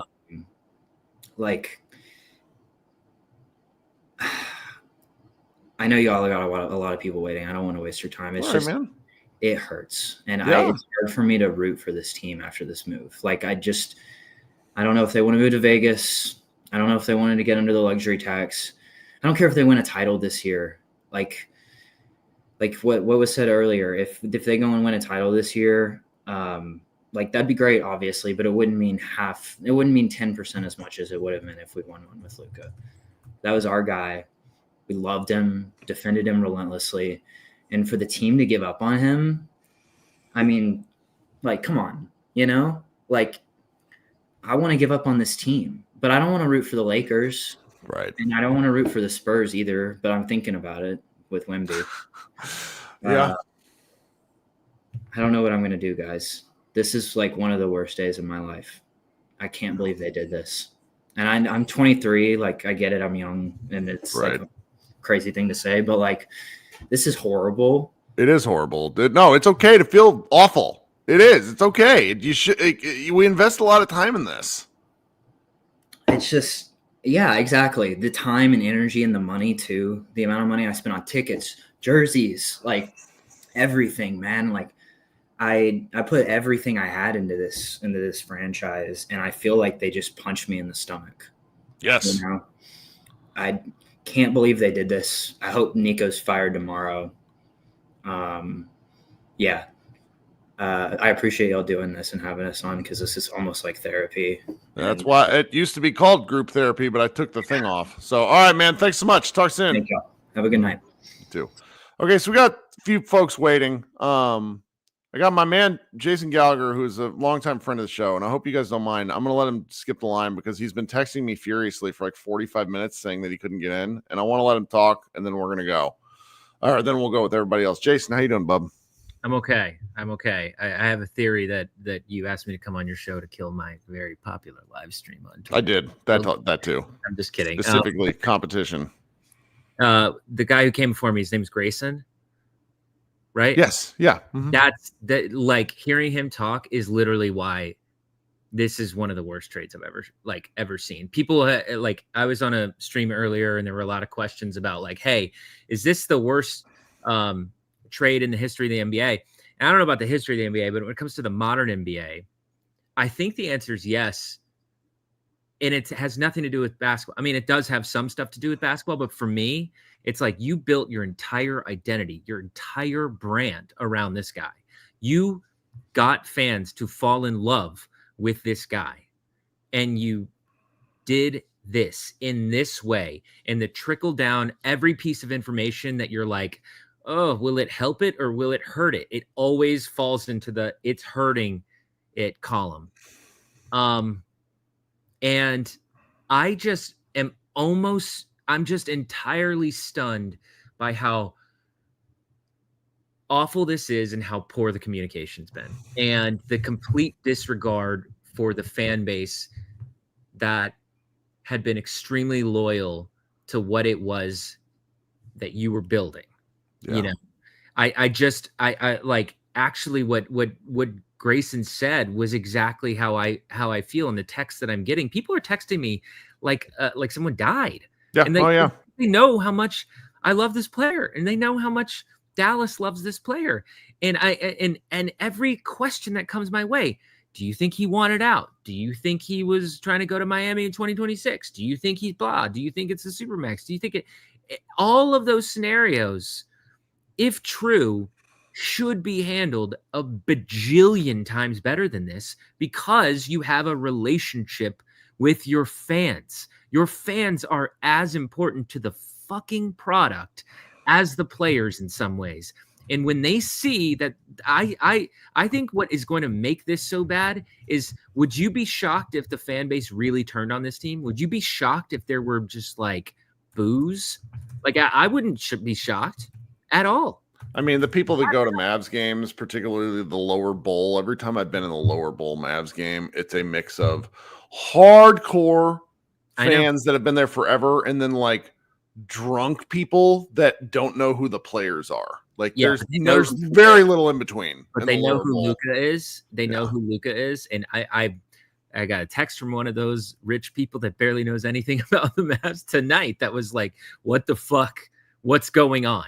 And I really think that this is that kind of trade where every detail you read is just so bad that it's like, oh my God.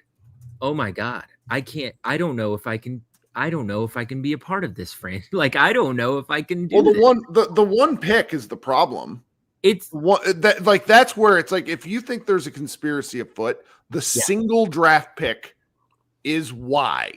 Mm-hmm. Because everything else, like, okay, Anthony Lakers Davis have really more good. picks to trade, by the way. Yeah. No, that's every text that I've gotten from basketball people is like, how do you not get the other pick? Like, how do you not get something else? How do you not make a phone call somewhere else? Like, this is, if any kids are listening right now, this is negotiation 101. You don't say yes to the first person who picks up the phone. But that's why this all stinks. And yes. you watch these reporters, and I don't want to criticize anybody's reporting because I don't report, but you watch, like, you're reading all this, and you're trying to connect the dots with what they're sharing with us. And Nico only went to the Lakers. What does that tell you? It makes no sense. And I'll say that I don't care about anything anymore. But like before the Tim McMahon thing, someone texted me, apparently they blindsided Luka. And I was like, I don't believe that. And dude, this is from somebody this was pre-Tim. This was somebody who would know. And it just said he didn't know. That's what the text said. And it's like, dude, I don't know, man. Something is crazy. I think that what you said about them trying to sort of convey strength somehow by getting ahead of something is probably the only explanation I can think of, but it's so bad, it's infuriating. And again, there's a way to like, for example, few years ago, Sam Presti was forced to blow up the Oklahoma City Thunder when Paul George went over to the Clippers. When you set off a bomb within your organization, there's a lot of residual effects that happen. And so what he did was he wrote a letter in the Daily Oklahoman to the fans that was just deeply detailed about the vision, the future, why he did it, all of this stuff. And It was so respectful to the fan base. Like, reading back on it now, it's crazy. And I know people who like kind of knew about that letter, and they said he agonized over it. He was up, like, that's all he cared about, was writing this letter to the fans. And I just like, the complete disregard for your fan base is why I'm so pissed. I know that there's basketball shit. I know that there's, picks and but there's no explanation that is good enough that explains why you would communicate like this to your fans. Defense wins championships. Do you know what fan base you're talking to? You're talking to the fan base that fervently defends Dirk Nowitzki was a better all-time player than Kevin Garnett, because we don't believe defense wins championship. We believe it kind of does, but we believe that a generational offensive talent is the loophole to winning a championship, and you can backfill whatever you need so long as you got that one cheat code. And Luka was a cheat code. He was that kind of player, and that's the kind of fan base we've been for a long time. Defense wins championships. That's what I had to read. I'm sorry. Somebody just tweeted Sham's password is KAdams123, and I nearly lost it. We gotta laugh in times like these. I don't. So if Luka came to them and basically told them, like, I'm gonna leave, I'm not gonna sign the Supermax, I'm gonna leave, or I'm gonna sign the Supermax and demand a trade. One of those. You can still get more later. Yeah, like, so what lever? I need you guys to talk to me because I'm not as good at this part of the discussion. If Luka told them that, and let's say they felt like that Luka had the leverage where they had to make this trade, if you're the Mavericks, what do you owe Luka at that point or like, why even, like, if I were Nico, or like, I would be telling reporters off the record, yeah, Luka demanded a trade. Like, I mean, do they get some satisfaction? And our chat is, I don't know. Chat is bucking against this. And I think Mavericks fans are going to buck against this furiously. And I understand why, because you're looking at this, you're like, this feels like this came out of nowhere, blah, blah, blah. Why would the Mavericks do this? And I think that's what you need to come back to, is why would the Mavericks do this? Is Nico Harrison a moron? Is he a sleeper agent that's going to go work when the Lakers finally fire their terrible GM? Is Luka going to sign with Clutch?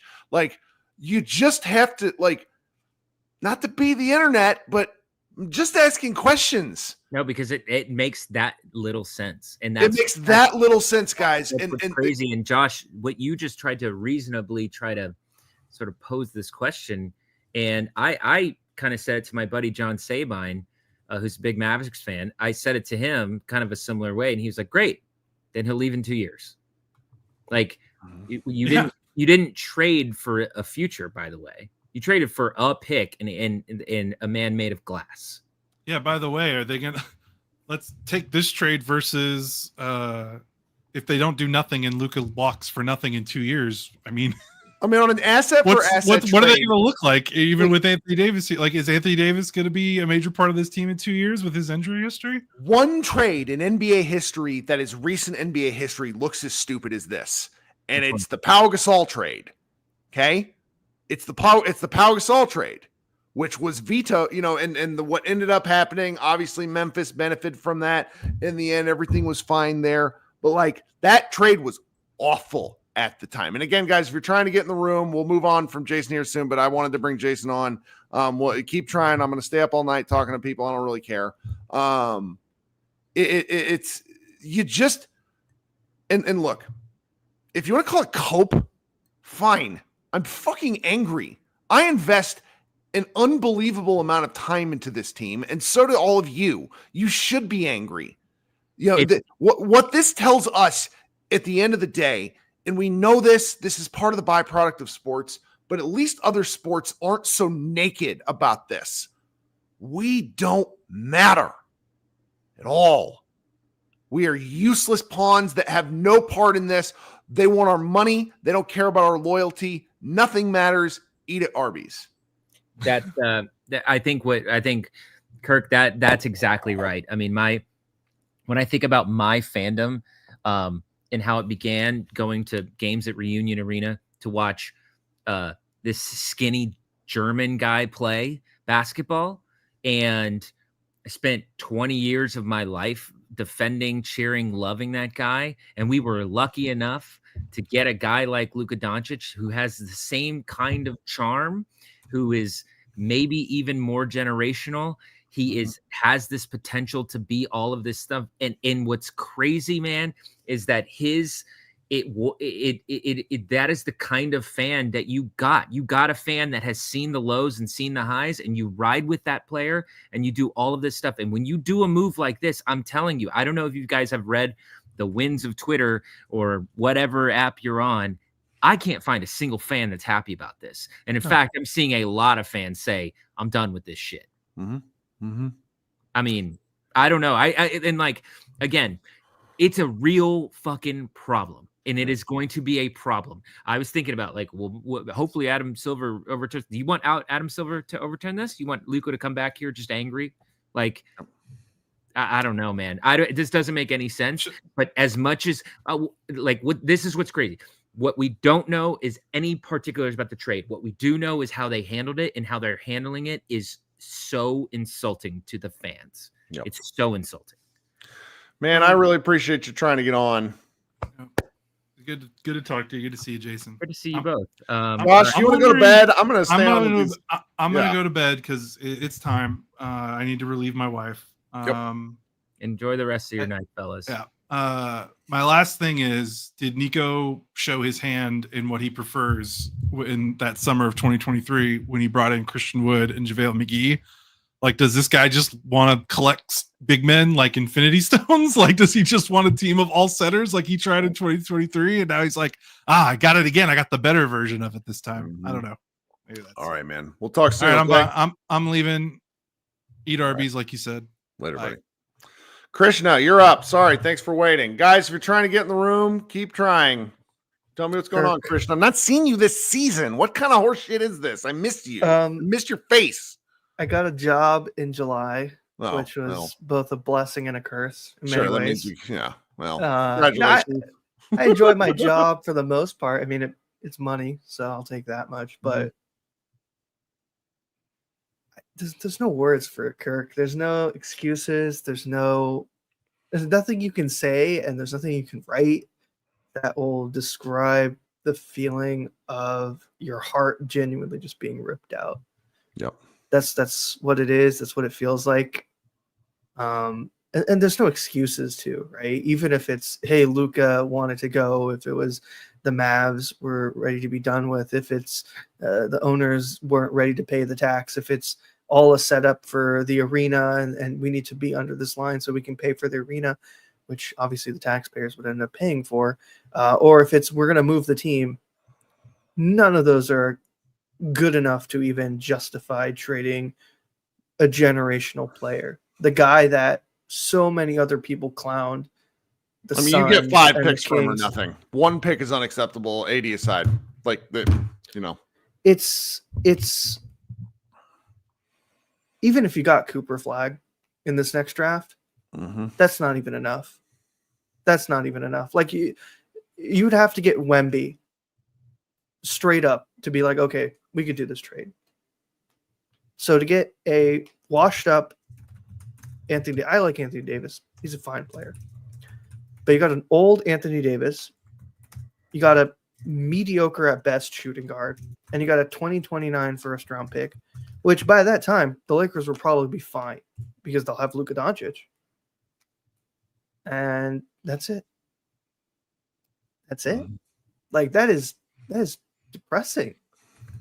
And I don't blame fans for being mad. I mean, there's so many things that have been posted out. Like I think SJ tweeted, You can't even make this trade in 2K. Mm-hmm. If NBA 2K, the same app that I've used to trade like Samuel Dalembert for a prime Anthony Davis in NBA 2K13, I did that. If that same video game won't let you make this trade, I think it says it all. It says it all, honestly. And I've been pretty distant from following the team, not because I hate the team or anything. Sure. No, just got stuff going on. But it's just, this stuff is brutal, man. And you guys just talked about it with Jason. Like, they just view the fans as consumers. They don't really care about fans at all. And the worst part about it is I feel like every single sports team in the Metroplex is like that at this point. Maybe the Stars are somewhat of an exception, but even the Stars, like, they've had moments where it's been this bad. And that's the worst thing I feel is I can get over this. You know, I'll get over it at some point. Obviously, I'll still always think it's the worst thing that's happened in this franchise's history. Honestly, it is. But yeah, I think about like kids, and this is the first time like they'll ever have been through anything like this. I think about, you know, the fans who go all the time. I think about the people who are going to work, people who work in the organization, the actual organization, who are going to get all kinds of stupid stuff said at them because of something that the owners and the GM made a decision on. And that's not fair to them. And that's the part that sucks to me, is that the people actually in the trade are probably going to be fine. They're going to make their millions. They're going to move on and whatever. It's the community and the people who follow this team that are going to be hurt and hold this forever. And, you know, maybe someone has brought this up. You can compare it to the Wayne Gretzky trade in the sense that you've traded a generational player.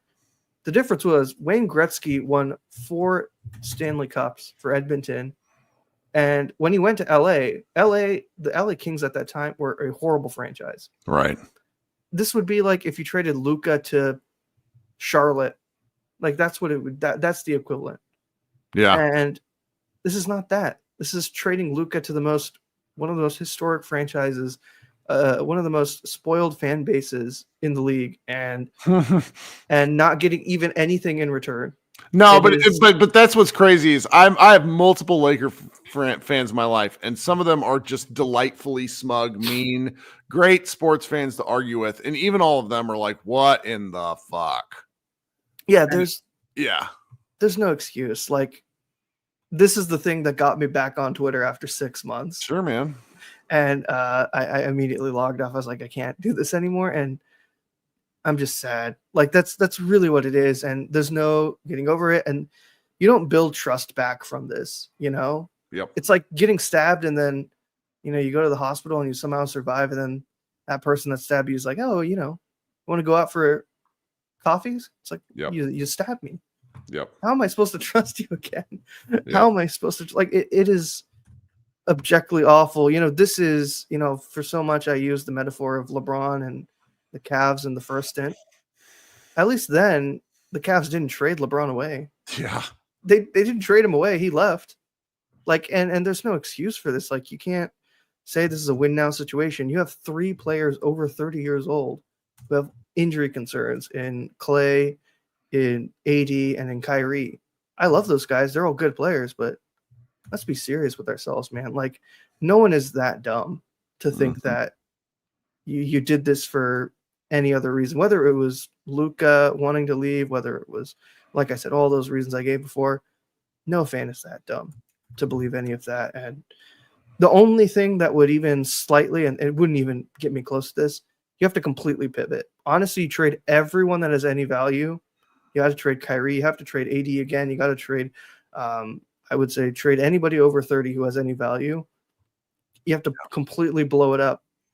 But the thing that makes it worse, like you said, is you have to get first-round picks to do that. Right. You got to get first-round picks and put yourself in the sweepstakes for Cooper Flag. Yeah. You know, this is just not happening.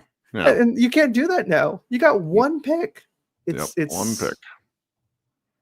Yeah, hopefully, you know, everyone feels a bit better. What I'll say is at least the Dallas Stars are, hey, everyone can hop on that bandwagon.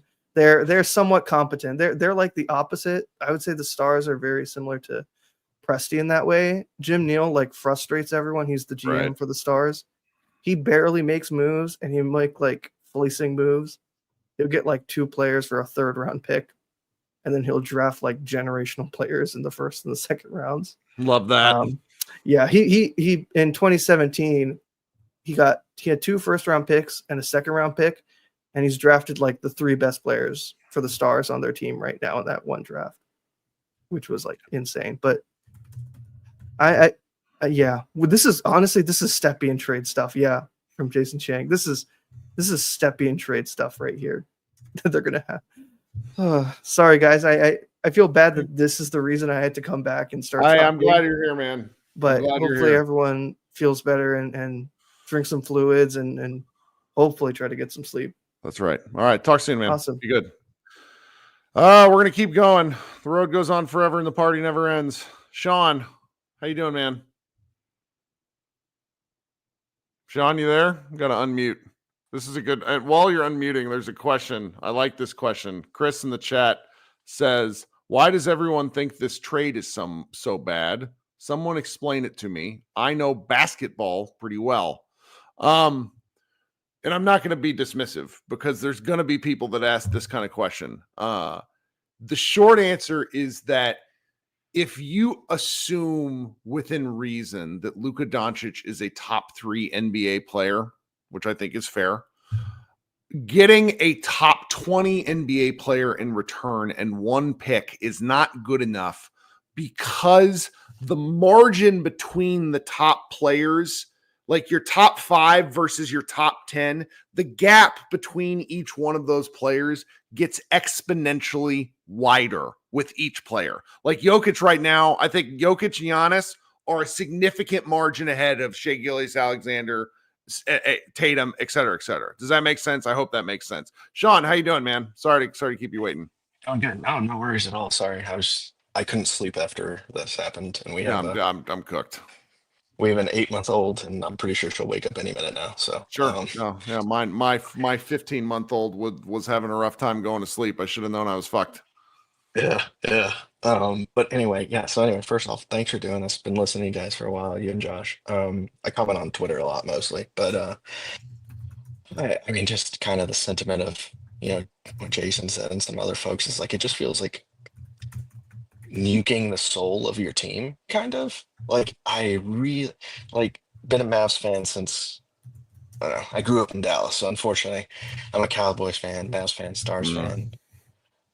Lived outside of Boston for a while, and my wife, I introduced her to basketball, and I really got her watching it. She'd seen it before, and so I was like, okay, well, I'll root on your baseball team. So I picked up the Red Sox, and I think someone said it earlier. Mookie Betts trade, yes. This reminds me of that, and I had just picked up watching it. I was like, man, Mookie is awesome. Like this team was so cool. They had a couple Rangers at the time still on the team 2018, I think, when they won the World Series, and. Oh my God. Anyway, so yeah, it feels like I'm trying to think is like I remember when when Cuban traded Nash, and I was like, okay, I still don't think we should have done that at that time. But there were, at least at that point, legitimate health concerns. And maybe there are here that we don't know, but legitimate health concerns and him already being older at the time. But Luka's what, 25, 26?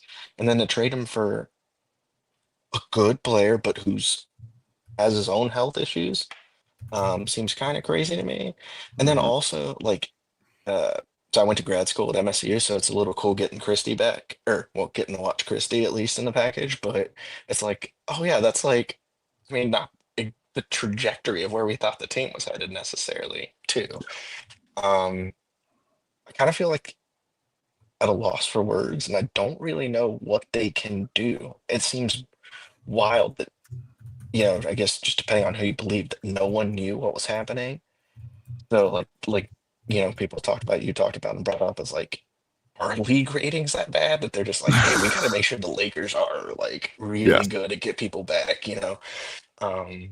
but yeah, there's just so much here that just doesn't smell right. And like literally the only thing I can think of is that the calf injury, it was calf, right? Or whatever his injury is. Okay.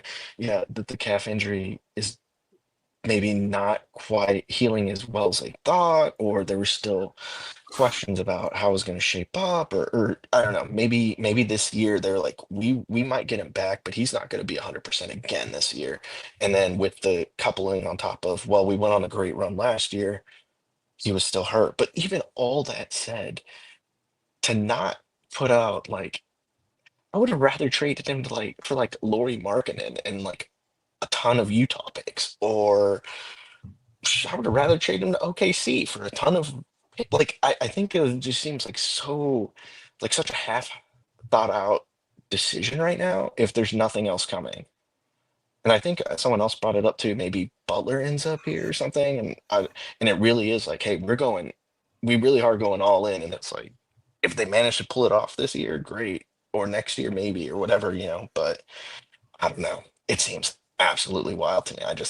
I can't really process how you would wind up making a decision like this, especially after the runs that he was able to go on. Was it back to back years, or was there 1 year in between beating Phoenix and then getting to the finals? I can't remember now, but like had some success, and so it just seems so crazy to me. It's like Dirk would have never survived to this. I feel like because Dirk had so many more. I feel like playoff failures first. Like Yes. they Oh was my the number goodness. one Yes. seed. They lost to the Golden State Warriors, and then the whole 2006 thing. And so but that's like what made 2011 so special. And so it's like to have those stories, and like while I still root and I still like the team and everything, it's just like I was talking to one of my buddies and I was just like, I don't know what to do, man. Like, do I start? I mean, I have league pass. Do I just like start watching Luca more now? Like, if he does play, do I just start spending time watching other players who I do like on other teams? Like, Yes. I honestly have no idea. But anyway, so I just had to get on and talk to someone. So I'm glad Oh, you I'm guys really do glad you this. did. That's what the whole point of this was. It's tough. Sorry, and I've been looking down on my phone because all of a sudden, like I hadn't looked that I had like 40 texts. So, well, I'm glad you joined us. No Thanks so worries. much, man. Yeah, for sure. All right, talk soon. Okay, now we have not that Nico top notch handle. Hit the unmute button. What do you got for us? Yo, apologize about the camera. It says No, it it's won't okay. work. Most So people I don't gotta- get on it. I mean, it's 3 in the morning. Okay. I Like try to turn it on, but yeah. yeah, I'm half asleep anyways. But it says like something about the app. Anyways, like the browser and maybe another app using it. But nonetheless, I mean, so many people have come on. I've listened to everyone. They all make great points, And Grayson, hearing his tone, I mean, that sums up the mood here. I mean, this is indefensible. I mean, there's nothing else you can say. It's really, quite frankly, a dereliction of duty by the front office. I mean, at the end of the day, we are the Dallas Mavericks. Like, we don't have the same cachet as the Lakers, as even Chicago, Miami, New York, Boston. We can't attract, we've tried, but we can't attract superstars in free agency. We have to build through the draft. We have to get a little bit lucky, like with the Kyrie trade. That's kind of how the Mavs have to operate. We have to be mean, lean, savvy. That's just who we've always been. And when you stumble into Luka Doncic, and don't forget, Luka Doncic, we were rewarded with Luka for years of mediocrity and watching Dirk and his prime be squandered because we wanted to chase Dwight Howard instead of So running many back. so many mistakes. Yeah, instead of running back that team that had such a synergy and it was a well-rounded team. And I think that team could have made another run. Maybe we wouldn't beat San Antonio or the Thunder, and who knows, the following year. But I have a feeling that that team had more in the tank together to achieve. And so when they did that, and we squandered the last good years of Dirk's career, I took that very personally. And I've never forgiven Mark Cuban for that. I still respect him for his ingenuity, his business acumen, his passion for the Mavs. I think he was the catalyst that the Mavs needed to really resuscitate the franchise. And then going back to and it's going to date me a little bit. I mean, I was a kid at the time, but I was kind of a teenager, preteen, when they lost Steve Nash, and I remember Dirk approached Mark Cuban and said, "You're gonna replace Steve Nash with some kid," and they were talking about Devin Harris. Do you remember that? Yes, I do. Yeah, yeah, Yes. and I've always hung on to that, like, holy hell. And so that one's always bothered me.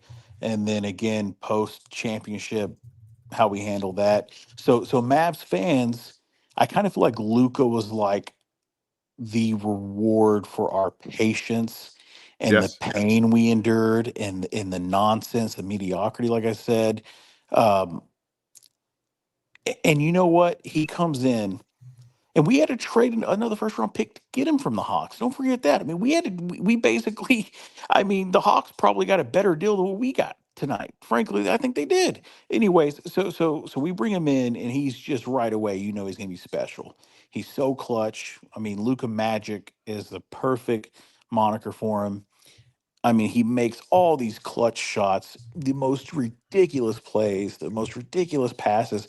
I'm thinking back to when we had the pandemic and they restarted, and he makes that game winning three, I think against Memphis, where he's like doing a floater from the 3 point line, and the ball ends up going in the net and he's under the rim. Do you remember that? He's like Yes. under the basket and he made the game winning three. Okay, then we all know, of course, against the Clippers, a step back. The games against Boston, the game winners. I mean, the list goes on and on and on. This past playoff run, obviously what he did to OKC, and then the series against the Timberwolves. I mean, he he's a phenom, and I know people use that word generational, like they want to use it, like it's almost worn out. But for Luca, it's what it's fitting for him. I mean, and not only is he a phenom, he's a global icon. What he means to Europe, the country of Slovenia. I mean, we didn't just draft and I think he could be an all-time great. We drafted a global icon, right? You drafted a potential Lionel Messi. He won't have the same impact because soccer is a much bigger sport, has a much bigger impact or footprint. But that's that, like in terms of like an analogy, that's what I would say. Like you didn't just draft a great player, you drafted a global icon. And what he did for the fan base, the city of Dallas, like no matter if he only won one or two championships, you wanted to watch every night and you were on the edge of your seat Yeah. because you knew Luka Doncic was playing basketball. He might go for 70 or he might put up 20, 20, 20. But you were tuned in and he made it so much fun. He was a showman. I mean, the ultimate showman. Um, just I don't know how you do this. It's so mind numbing. And then if you are going to make a trade like this, I mean if you're going to entertain trading Luca, let's say you're tired of the conditioning, or maybe you're tired of the outburst, maybe some immaturity, whatever it is, right? None of that warrants you to totally violate the trust that we as fans and the city and the history of the franchise have in you to be a good steward of this franchise. This is a dereliction of duty. Make no damn mistake about it. The trade should be vetoed. There's NBA precedent for this with David Stern, although I don't think Adam Silver is going to do it. And I think they kind of want the Lakers to be good again to maybe increase ratings. I don't know. But this is egregious. It's a dereliction of duty, and it must be called out. This isn't one of those things where we all complain. No, no, no, no. We need to stage. I'm not even kidding. Stage a boycott. Call members of Congress. I'm calling Jasmine Crockett on Monday. I'm saying forget about the tariffs. That can wait. We got a Luka Doncic issue here. I'm tweeting at Greg Abbott. I'm not going to let this go. This needs Nico Harrison needs to be summoned for a grilling press conference because this is unacceptable. I don't care about the goodwill he's earned from the Kyrie trade and whatever else, and the Derek Lively draft pick and that trade get Omax. I don't care. You just traded a global icon about to turn 26 years old in his prime for one good player who's about to be 32 years old, injured all the time, day-to-day Davis, Yep. and a first-round pick in Just the 2029. one. This is unacceptable, sir. I'm telling you right now, I never thought I would say this because I'm not one of those fans that will, float around and I'm a Warriors fan because of Steph, and then I'm not that guy. I'm a diehard Mavs fan for life. I've invested too much in this team, and I got drawn in when I was just a kid watching Finley, Nash, and Dirk, going all the way back to 2001. They had Juwan Howard, and they played the Jazz, and they beat them in 5. Remember that? That's when I was reeled in as a kid, and so I don't know. I might be done. This is too much. Oh, man, thanks for joining us. Okay. All right. Take care. All right. My man, Jason, we got another deep back guest. Jason, welcome to the show, man. It's been a while. It's a while. It's going to be my last show, Kirk. Sorry to say that, but yeah, I'm just past angry at this point, just depressed. I don't want to go through all the conspiracies. I'm just putting in the chat. It's just, we need to talk about Nico, man. It's too much. I'm just thinking about this team and like how this team even looks like. Nico saying that this is going to be like the Cavs or they want to be a defensive team. It's fucking ridiculous. It's insane to me. Yes. So they want to play AD and Gafford together. Both of those guys can't fucking shoot. And then you have, AD can, but I know what you mean. Then like you're playing like Kyrie, Clay, and then PJ. Like this team just doesn't fit at all. And like you can't even trade for Butler. You can't trade for Beal because the structures don't match. I'm just so pissed. And the shitty thing is that they're gonna say they're gonna be a win now team. Okay, I'll just say, let's say this happened, right? Let's say that Luka's gonna be out for the year. Yep. Like let's just say that's a fact, right? And they're saying that okay, you're not gonna be contender in the next 5 years, right? Because when Kyrie gets old and he declines, like it doesn't matter what you have around Luka, right? You need a second star. Yep. So you need to go in ASAP because Kyrie, you've seen some decline. You can say that Kyrie filling out the game, but you've seen him decline. You've seen him get injuries. You just need to go in and try to win now. Okay, whatever that is. But like, if that's what you really think, AD is not the player to go in for. Like, he also has injury issues. AD can't fucking shoot. So like, you're playing AD and PJ, and maybe you're even playing AD, PJ, and fucking Gafford Lively. Yep. Those are 3 non-shooters. You cannot succeed like that in modern NBA. Like I like the whole attack the paint. I mean, we all like the dunks. We all like attacking the paint, but we saw the Celtics. We know what the modern NBA is like. You need to shoot threes.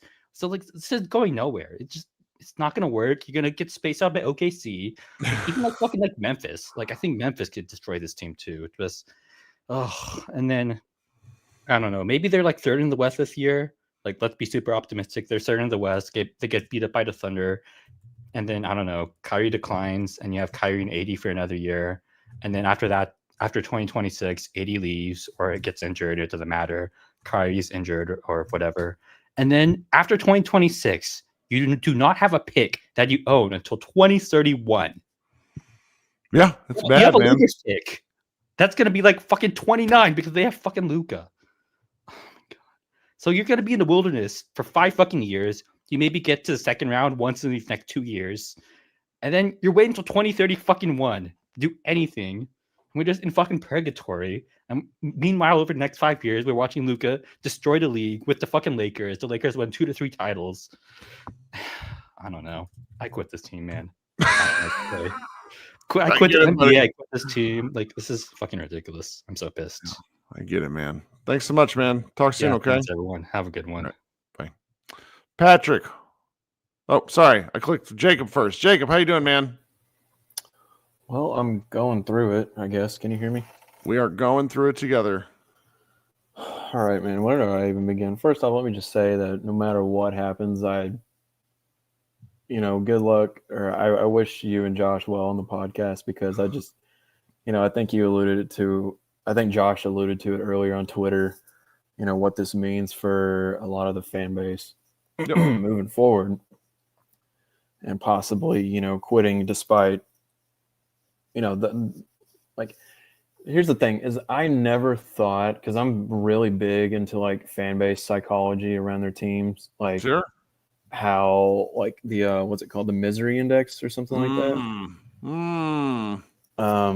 Yeah, like Buffalo sports. I mean, you're a Chiefs fan, so you see it firsthand how snake bitten those people must feel. Right. But so for me personally, I was born in 1997, the year before we drafted Dirk. So I've loved this team ever since I was like like Nick the Quick, like even deep pulls like Austin Crocier, Desana Job. Devin George was pissing me off when I was young. I had a Josh Howard jersey, back in those days. This just reeks of ownership. Like, and it's not just jumping ship for one player. It's jumping ship because it feels like it's an ownership group that obviously just tank the organization for possibly non-basketball reasons. I don't want to be a fan of the Las Vegas Mavericks, and this is just purely speculation, but I was born in Arlington. I've lived in the DFW area my whole life. So like I could never imagine, cheering for another team in a different location or whatever. Right. But this is just such a kick in the dick, man. It's terrible. This is like those like I think it was like 2 or 3 tweets that absolutely just pissed me off after like all the reasonings coming out, like everybody's trying to prognosticate what's going on behind the scenes or whatever. And then I think it was Mark that tweeted out that something along the lines of Nico saying this is a win now move or whatever. Trading Luka Doncic and win now move does not belong in the same sentence at all. I'd say top 3 player in the league, who is 25 years old. I mean, and then they're worried about his weight, and so we trade for known Iron Man Anthony Davis, who was about to turn. Somebody just texted me and said this is a smoke screen for Jerry Jones. I mean, I was going through it last week for the Schottenheimer hire. Yeah. Because I was like, I mean, I knew this was going to happen, but now that it's official, like I could give a fuck about this team right now. While it's another Dave Campo 2.0, the Cowboys would be lucky to win 5 games for the next 3 years. Yeah. And this is 10 times worse than that. It is, maybe man. even 100 times. I never thought, and as much as, because again, I was born the year after the Cowboys won Super Bowl 30. I never thought I could fully quit a team. Yeah. Before I could quit the Cowboys. Yeah. And the Mavs just might have did it. Because, I mean, all I've known is the Dirk era. And then we lucked into this guy, during the twilight years of Dirk. We got another generational just engine of your offense who you will compete with for the next 15, 20 years, however long you keep him. You're lucky if you're lucky enough to keep him. Yep. And they traded the first round pick is in 4 years from now when Anthony Davis is 36 years old. And when Luka is still in his prime. Luka's he's 25 now. He'll be 29, 30. Yep. It's ridiculous, man. It's not jumping ship. It's not anything like that. That's just, I mean, when I allude to the Dirk twilight years, and we've talked about it ad nauseum, the roster building being just absolute dog shit under Mark Cuban. Yeah. This somehow put him in a better light to me, because I don't know if anybody else remembers, like when we got rid of Donnie and we hired the dude from the Rockets, I think it was, to be the GM or something like that. Yeah.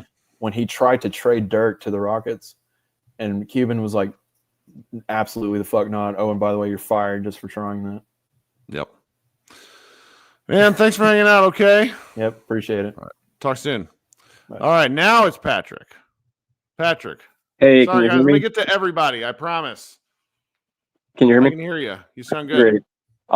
Well, Thanks everyone who's got jokes, because that's kind of gotten me through this a little bit. I just need to vent a little bit, and everyone's got their story with the Mavs. I moved to South Florida from Dallas when I was 7, and basketball, you know, the Mavs mean more to me than just like basketball. It was how I had a relationship with my grandfather. He'd fly me back to Dallas. We'd write letters. He'd send me Dallas Morning News clippings every day, or not every day, but like, you know, consistently, and I still have them. I remember the letter he wrote when they won the title and so on and so forth. And when Dirk retired, I sobbed like a baby, and I realized it wasn't about Dirk retiring. My grandpa had passed in 2013, and it was just like me finally letting go of my relationship with my grandfather. And my nephew's a Heat fan because he grew up in South Florida, but I've kind of developed a similar relationship with him, and he was the first one who called me when this happened. Right. And yeah, I don't know, like, kind of like the last person said, like, all the bullshit we go through with the Cowboys, and I never have once thought of getting rid of them. And I just feel extremely disrespected by the franchise. And there's so many people with similar stories to me of like it's they love the Mavericks, they love Luka, but like they love this team, and we're all just like, I don't want to do this anymore. And I've never seen that for any franchise ever, anything ever happening where people are like, I've been a fan for 25 years and I'm done. So many people online saying that. And I don't think they're just saying that because I feel that way too.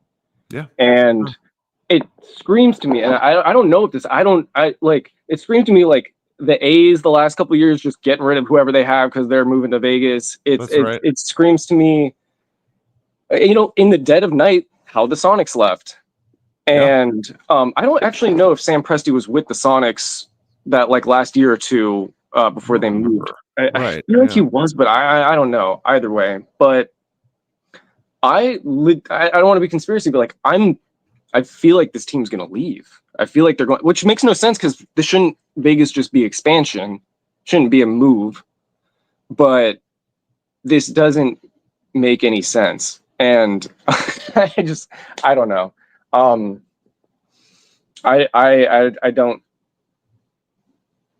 know. That's all I got. But what do you think about like the moving thing? Like, I don't think they're gonna, because like the Adelsons vested interest is money, and there's so much money to be made. Like New York, it took 1 year of sports betting being legal in New York for New York to pass Vegas as a money coming in.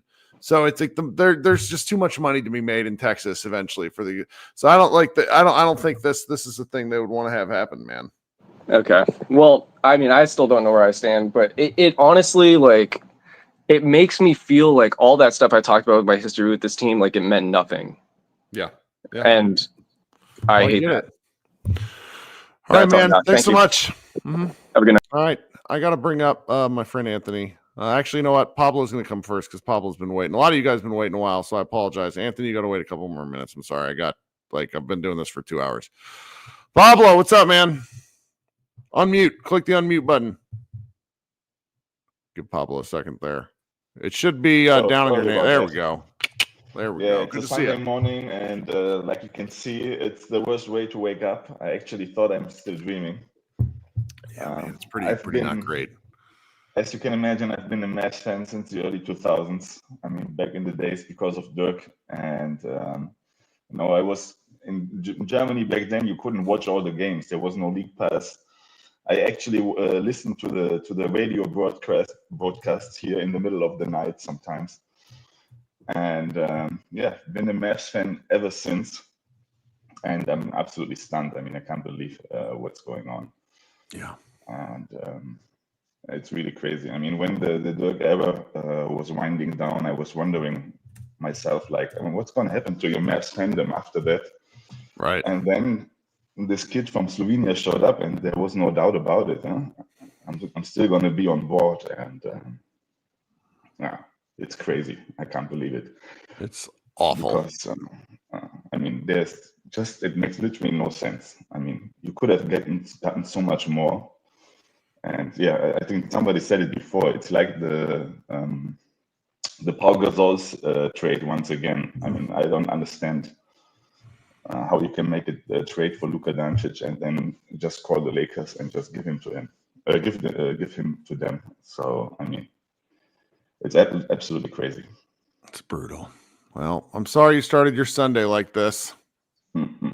Yeah. I'm so glad you chose to spend it with us at least.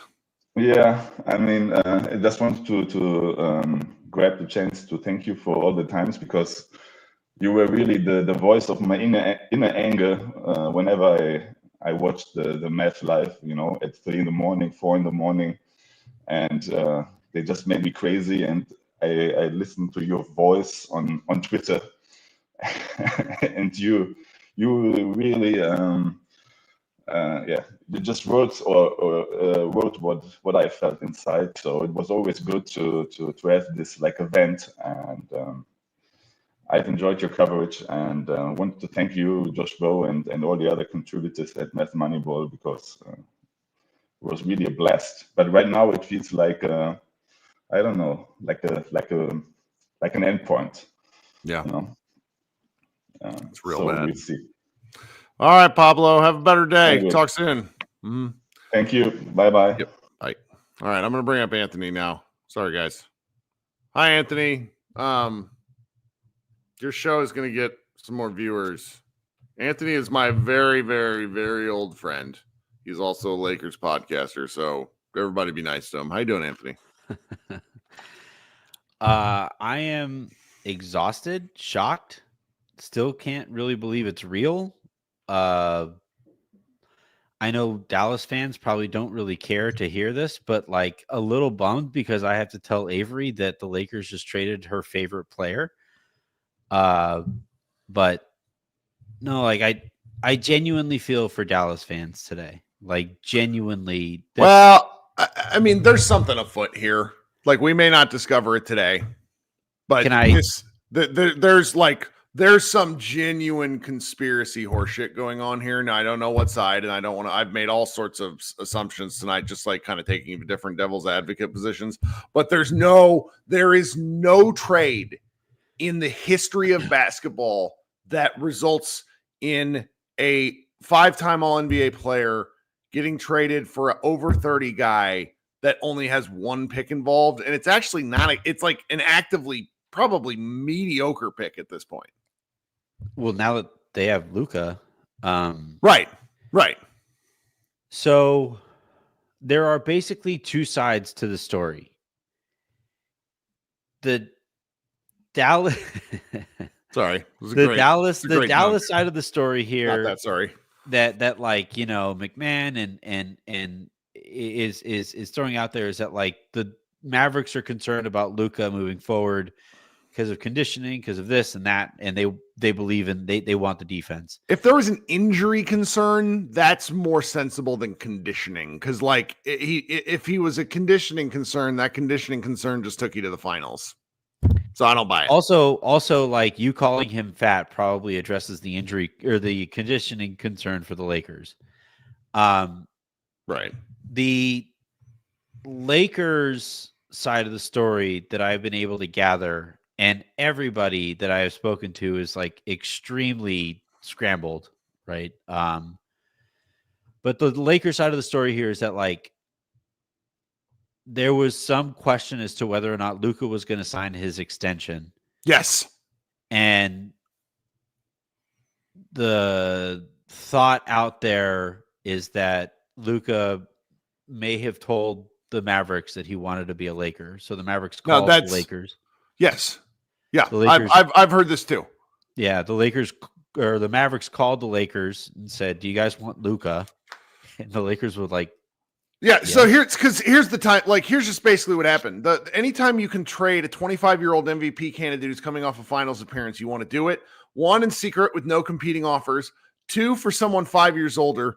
3, where you don't ask for any other good players, because Max Christie is like a salary balance. Like, he's not even a real player. And 4, for someone who's always injured, and you get 29 pick. Like, I'm sorry. Like, again, you're not to blame here. You're not to blame here, but there's something genuinely afoot here. Like, that's not. And I know Yeah. Paul in the chat saying, "Oh, he's not a free agent this offseason. He was eligible to sign that extension. So if he didn't sign that extension, he the ticker effectively starts. right. So it's like they're getting the argument is like, oh, well, they're getting ahead of the ticker, but it's like, but you didn't get anything back. I mean, you did, but not like Right. of. Like, No, you're it's right. quite You're literally absolutely the right. worst. Like, it's yeah. Somebody on here called it like the Mookie Betts trade. Yeah, Mookie is an example. AD actually, oddly, is an example. But in that case, the Pelicans actually made out rather well because they got all of the picks. In this case, Rob was just like, "This is all we have to offer. You're asking us to take Kleber's salary, and Sure, right? Who cares? And yeah, right. Like we're getting Luka, and then I will say you'll like Max. Max, like I know Dallas fans aren't interested in hearing it tonight because Luka's gone. But I do think like Max next to Kyrie will be a pretty fun little backcourt, and then you have Anthony Davis. Like, what do you do with like Gafford and Lively? Like, why do you have so many centers? Right. So That's many why really good that's why this is a crock of shit. They're basically saying like he's the GM basically told McMahon in kind of a canned statement that like, well, we want more defense. We see what we can, and it's just like it doesn't track. None of this tracks. I'm sorry. I'm 2.5 hours away from it now. None of this tracks. Like there's this is the sort of thing where we're going to find out several years from now that there was a decision made by one party or another, and they just decided to I'm willing to accept this if there's like a legitimate concern about the calf. Okay. I'm not, the fitness stuff is bullshit. He weighed 270 pounds and kicked the shit out of the Bucks in a preseason game. It's part of his coming strength, off of COVID, by the way. Like I've sent it to you. Helps. Do you remember the preseason post bubble picture of him playing Drew Holiday? And like Drew is bumping off of him, and there's just like rolls. It's like it's such a funny photo. Anyway, what else you got? Well, the other part of this that I'm kind of curious about is like if it does eventually become public information that Luka A wasn't going to sign his extension and B wanted to be a Laker, what does that do to like how Mavs fans view Luka from then on? I don't know, man. I don't have a good answer because what has been evidently very clear to me tonight is no matter what angle you take, the money has gotten so large, and the ability for players to just dictate every element of what they want from a team. And when I say players, I really mean like the top 8 or 9 players. It's just, it makes it hard to want to be a fan of this sport. Like I like the sport. McMahon went on a great rant about the quality of play the other day on the Hoop Collective that I think is genuinely true. But if there's this much turnover on teams every year, the further I get away from the LeBron decision, the more I think it's worse for the league's health. But that's the Luka element of it all. I don't think it's like going to necessarily sully anything because sometimes you only get special players for a short time. In fact, that's usually the case if you get a special player. So I think I will probably always look back on Luka's time with Dallas fondly. It's just the last time I saw Luka Doncic play a healthy basketball game, my man, I'm not kidding you, was April before the playoffs. He hasn't played a healthy game in 9 months, 10 months. And like, that sucks. That's the part that I'm sad about. Like, there's no real closure involved here. Yeah, it's difficult to like contextualize a player when he also hasn't been gone. He's been gone for so long before he gets moved. And then like the circumstances that he gets moved are this kind of foggy. Yeah, I get the Lakers play the Mavericks, by the way, in Dallas. Yeah. And it, according to like Stein and the reporting, leading up to this, there was hope that he might be back before the All-Star break. They've been saying that for a month. Yeah, now that's a little bit more ambiguous. And then, now he's working with the Lakers training staff, which, we'll see how that goes. But yeah, I don't know. The reason I wanted to hop on here is to say like, I totally, completely understand Mavs fans who are just like, fuck this. This sucks. I don't Yes. I think like, I actually think like if it does come to light that Luka like kind of wanted out or was looking at, kind of looking at the Lakers as like the greener grass on the other side of the fence, I'm really curious if like some fans decide to boo him. And I'm really curious what the response to those fans booing him would be. My instinct is to tell fans like, fan however you want. I'm not in the business of telling people how to fan. Right. And in this case, it's like, because this is so weird, because the return is not what you would hope for when you trade a 25, 26-year-old perennial MVP candidate. Like I really like the way that you framed this episode where it's like, let's all get through this trauma together. Let's all air out how we feel about this together. Cause I think like in the social media era, we're all like kind of policed as fans. And I think in this case, it's like, no. I feel how I feel. And if fans out there are saying like, this sucks, this smells fishy, this is all really stupid. And if it isn't fishy, then the front office sucks. Yeah. Like I think those are all points that fans should be open to throwing out there, and that like shows like yours should be open to throwing out there. But yeah, I just kind of wanted to hop on here and offer up what little I know about this. To be frank, like, thanks, man. Nobody knew much, and here we stand. Yeah, man. Oh my God. All right. Talk to you later, man. Have a good one. All right.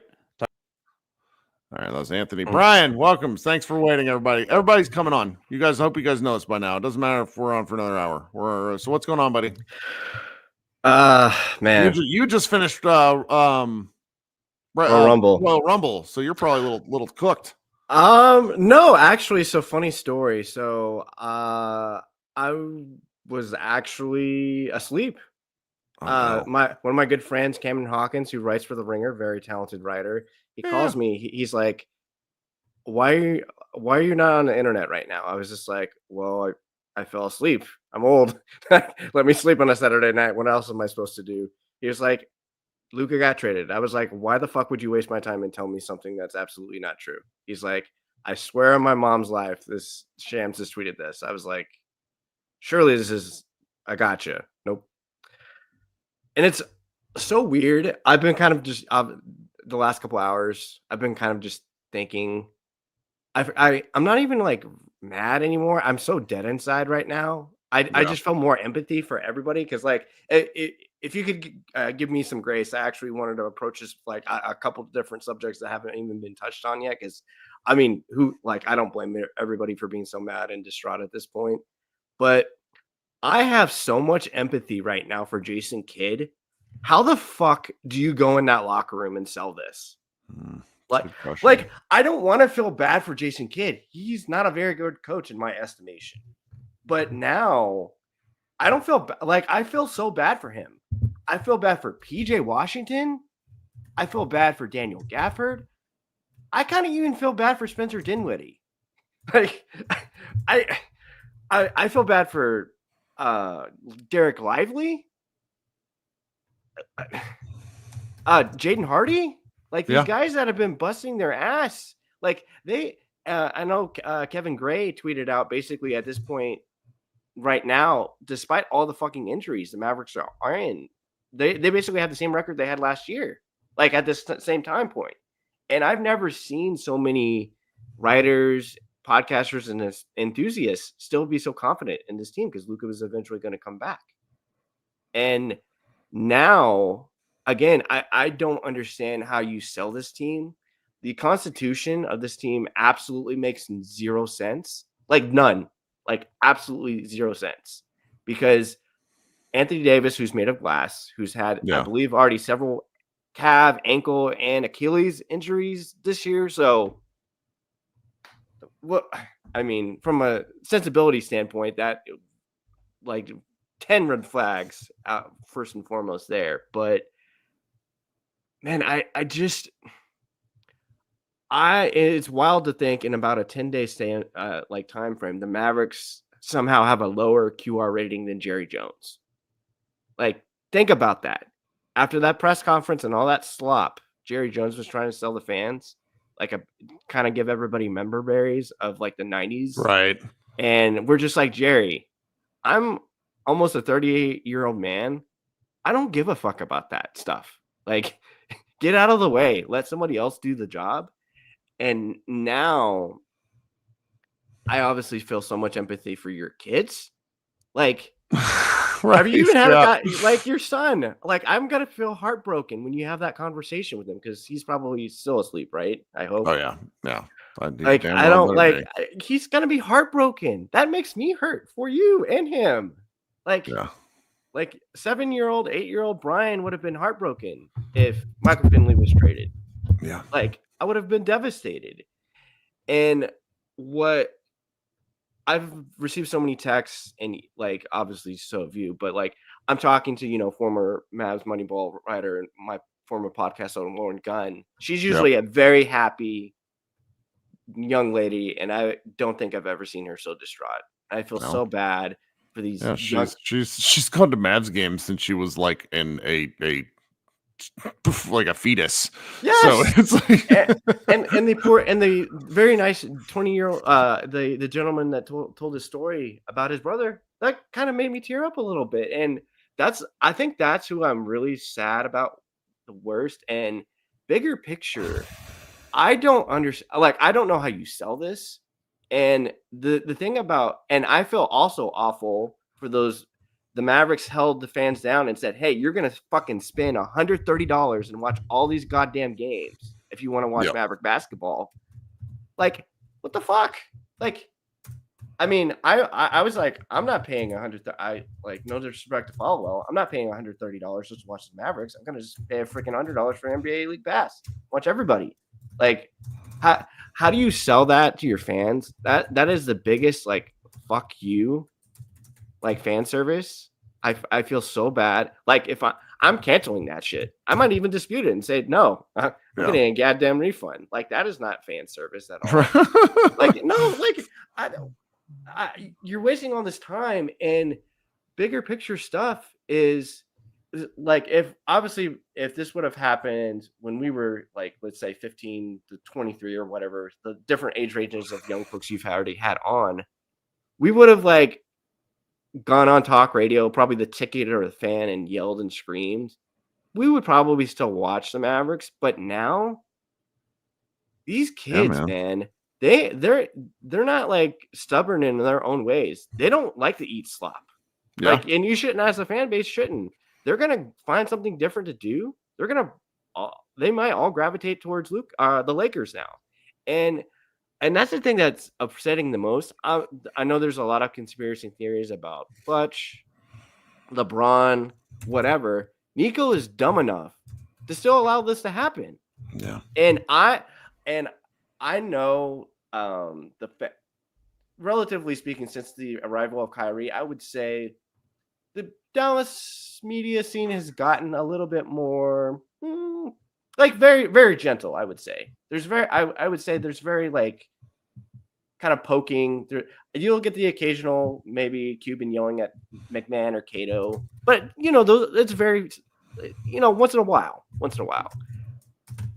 Nico Harrison and Dumont better be at this fucking press conference next week. They better just be okay getting their, like, I want every NBA person assembled. Like, if it's your friend Anthony, like whoever can go to go. Like, I don't want just the normal Dallas people. I want Windhorst there. I want whoever from the Ringer, or Tim Cato, like Stein, everybody to ask these hard questions, because like you and Josh have made it abundantly clear, we're probably not going to know the no for a very long time. Yeah, and it's like, and I think it was like a couple of callers ago, there was a gentleman talking about, what are we going to do with old Kyrie, brother? And Tim McMahon has been really the only one to point this out. Kyrie can opt out after this season. He's going to the Lakers, and that's going to be the additional nut. That would be amazing, man. That would be. Kyrie leaving Dallas to rejoin Luka. And that's another thing, Kirk. I don't know if anybody's really touched this. Like, this has been the perfect bubble and atmosphere. Why the fuck would you piss off Kyrie Irving? Like, if Kyrie's pissy the rest of the season, good. I don't care. Right. Why would he go out and sacrifice his body? I don't know. Yeah, and no, and I feel so bad from him from like a constructional standpoint. I know you and Josh will probably get more in the weeds later in the weeks to come. But if Kyrie gets hurt, I hope everybody loves the Anthony Davis, Spencer Dinwiddie experience. That's going to be lovely. brother, you think Austin Reeves not playing defense is fun? Wait till you see this. And that's not even just to make fun of Dinwiddie, because it's not his fault if Kyrie has to sit out because his disc is like out of place. And we were obviously a little upset over the weekend because Kyrie got snubbed, but like, it is such a disservice to those guys for busting their ass during all this stuff. And the games that they've been, they've fallen apart. Like, I mean, obviously Friday wasn't ideal, but like, you've got PJ Washington, man. Like, if I'm his agent right now, I say, fuck this. Get me out of here. Like, why would these guys want to stay? Like, and right now, like, do you just trade, like, for you, like, do you trade everybody right now? Or do you do we just have to just accept whatever gaslighting slop Nico tries to sell the fan base during the press conference? Yeah. And I'm not even mad at Anthony Davis. Like, I'm not mad at the players. I'm not mad at Clutch. Like, what the fuck? Like, Nico Harrison, you did not have to do this trade. You didn't. Like, if you were so adamant to get Luka out, like, why can't you send him to San Antonio? Get 5 first-round picks for Luka. Yeah, that's the part. Yeah, you've heard me say it. It's just very, very, very frustrating, and I don't. If the vibes are nuked in the locker room, like, I don't blame the guys. And if the season falls apart, then fuck it. Like, it's not even fun. We're tanking, and I just, again, I'll leave. I know I've rambled a lot, and I just, I've always appreciated the opportunity of kind of like hopping on with Mavs Moneyball. Like, there's probably been better people to jump on than me. You've always been very kind, and Josh and everybody there. I'm just like seeing Meta, right? Really fun stuff. And I'm super heartbroken for the fellow. Was it from Fansided that had the really lovely Luka article? Yes. I want to try to find that, reshare that. Yeah. I know which one you're talking about. Remind me later and I'll look for it. Yeah. Hey man, well, I've not pissed in 3 hours. I'm dying. No, go for it. No, my man Tyler's coming up next. Yes. All right. Go for it. Yep. Tyler, how you doing, man? Kirk, February 2nd, 1999, I was born. Oh, today is birthday number 26. And I can say for certain I will never, ever forget this one. Yeah, man, I'm sorry. I mean, and like, first and foremost, like, I feel bad for us more. Like, I saw somebody talk about, I wonder how Luka feels on the internet. Like, who gives a shit what Luka feels? Think about yourselves for a minute. Like, we were online acting idiots trying to defend Luka from Brian Windhorst after game 3 last year. And then, 8 months later, he's traded out the door? Like, I don't know, man. This is, and I posed this in Slack too. I was like, is this the worst day in Mavs franchise history? Granted, things will probably come out about this that will change a lot of opinions, but like, is today like the worst day that you can remember in Mavs history? Yes. It's not close, man. Like, I've been around for 26 years.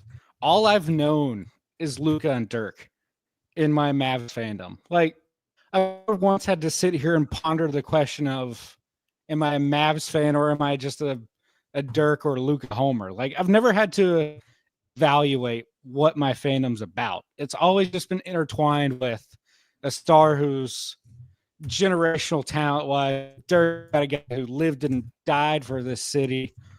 I mean, things may or may not come out about Luka. Like, who could say? But up at this point, he was a guy who wanted to be here. Like, the way we felt for him during that season from hell in 2023, like, I don't know if we feel that way about it, many other stars. Like, we lived and died with Luka. We watched him grow up. Yeah. We were all devastated when we fell in the lottery. And then we were all so excited when we traded up. Like, we're not going to get to have to re-listen to you and Josh's podcast anymore. I know, man. Man. It's like part of me died today, and that sucks. Can you filibuster for me? You got anything else? Yeah, I can. No, go forth. Go forth. You'll be okay. Yeah, Ash with the understated, this move was unnecessary. That's a good. Ash is my man after hopping on the show the other night when no one else did. Tyler, I'm sorry. You have a good birthday, okay? Go to sleep. Appreciate you, man. All right, later. Nick, man, what's up? Hey, can you hear me? I can hear you. Okay. Yeah, it's like 3:40 in the morning here, so it's awful. Yeah, and you actually told me that you said that you thought it was like a clutch Lakers GM job. I don't know. I'm throwing out so much shit against the wall. Just it doesn't make any sense. So nothing. Like, I've gotten some text messages, and look, we're 3 hours into this podcast. I don't really care. Right. I've gotten some text messages that some of them, like, anybody that's internet based will know what I'm talking about here. I'm not going to say anything because I don't want to get myself into trouble. But if you've ever heard any of the more salacious Luka Doncic adjacent rumors, I've gotten some texts tonight that basically say the Mavericks were so concerned about some of these things that they just decided that this was too much. And like, I don't believe it. This messaging approach from me, everything feels so, this is never heard. Everyone's so shocked, but he went to one team for one trade. I just don't buy it. I don't buy it. Yeah. There's something else here that we're not getting. And I don't know if it's from Luka's side or the Mavs side. I just don't know. Yeah, I feel you on that. And then I don't know where to go from here, like as far as how to evaluate the Mavs, because I'm always going to be a Mavericks fan, but at the same time, I can't sit here and justify supporting and giving money to a front office and a GM team that does things like this. Like, you have a franchise cornerstone, like people have been on here saying, that is going to sell you tickets, is going to attract fandoms, is going to make the franchise relevant in NBA circles, and you just get rid of them for AD, who's a great player, but is more injury prone than Luka and is on the tail end of his career. And yes, he's tall, but he relies on his athleticism. So how long is that going to last? I think if they come out and they say that Luka's calf is more cooked than they're letting on, that's one thing. But you can't just even get rid of him for just one first-round pick. I remember telling my wife this. I was like, it'd be so hard to trade Luka, because if we trade him, we would gut that other team. Like, he is so good. I've genuinely never watched a basketball player that plays as good as him. Yeah. At least on offense. It's just insane to watch. But I told my wife, like, he would not be traded for that simple reason. And we literally traded him like he's, I don't know, like a PJ Washington level player. Like, this is what I would expect, like, PJ Washington to get in return or something. And honestly, right, PJ would probably get more. But yeah, I don't know. Maybe this is how Manchester United fans feel about the Glazers, but that's where I'm at with this ownership team in Dallas. I don't know what to say outside of, they have to explain it. Like, they have to sit here and tell us why this decision was made, and they can't BS us like on this. Like, no bureaucratic nonsense. Just tell us why. And I think that I feel like Mavs fans are pretty willing to listen to a logical explanation. They just have to be willing to give us that explanation. And I don't think we're gonna get a good one. Okay. Nick, thanks so much for staying up late. Okay. Yep. Appreciate you. Talk soon. Bye. Sam, what's up? Nothing much. Can you hear me? I can. You sound good. Thanks for joining. Yeah. So I think I've kind of moved past the denial and anger phase of grief. I'm currently on the bargaining stage of grief. Yep. Like I can understand. I don't agree with it. I'm a huge Mavs fan, huge Luka fan. Like I can understand them wanting to move on from him. Because of some of his concerns with his health, and like even this season, I kind of noticed earlier in the year, like he wasn't driving like he was in the past couple of years. Again, my favorite player, I want him on the team, but I can see how they could make an argument of, hey, let's get rid of this guy. I certainly can't see them making. I can't make an argument for Anthony Davis and 1 first-round pick. They even gave up a second-round pick. Like I just don't understand the return, right? If I saw 3 or 4 first-round picks, or maybe a Dalton Connect, Austin Reeves in it, then it would still hurt, but it'd be a little easier to stomach. I just don't get the return. Like I can even understand AD, if he's healthy, and I mean the Mavs, they gotta make a trade for another playmaker. I don't think that Kyrie and Spencer can carry us through the season. So I feel like they're gonna make another move to get one of those guys. I don't know who the options are. Yeah.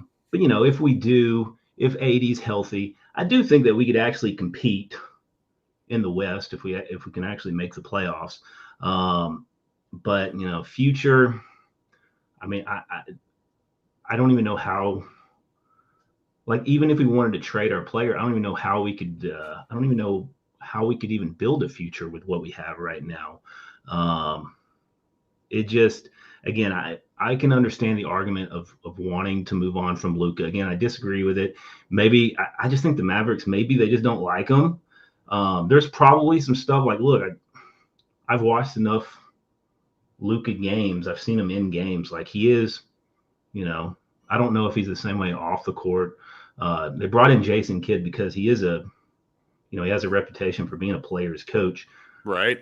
Luka has shown signs of being childish, at least on the court. I don't know about off the court, but he does some pretty silly things on the court. I think I was even reading an article today about how, it could have been nonsense, but it was about how like the Spurs were saying, oh, Luka is the only person we would trade for Wemby. We could have gotten so much more. And from everything I've read, it's like, no, it was just the Lakers, and other teams are saying they didn't even know Luka was available. And that's the part that I can't wrap my head around. And I think it's going back to like, hey, there's got to be something else going on, because there's 29 other teams out there that probably would have given us a lot more, whether it be draft picks or even better players. I don't know. It just sucks. Maybe the Hawks did win the Luka trade after all. I don't know what to think, but we got rid of Maxey. So there's that. Dwight Powell survived. That's the key. Our trade. vibe guy, Markieff Morris, he's gone. Who's gonna? But Well, hey man, thanks so much. I'm really glad you stayed up late to talk with us. All right, take care. All right. Dre has been waiting since the beginning of time. Hey, what's up?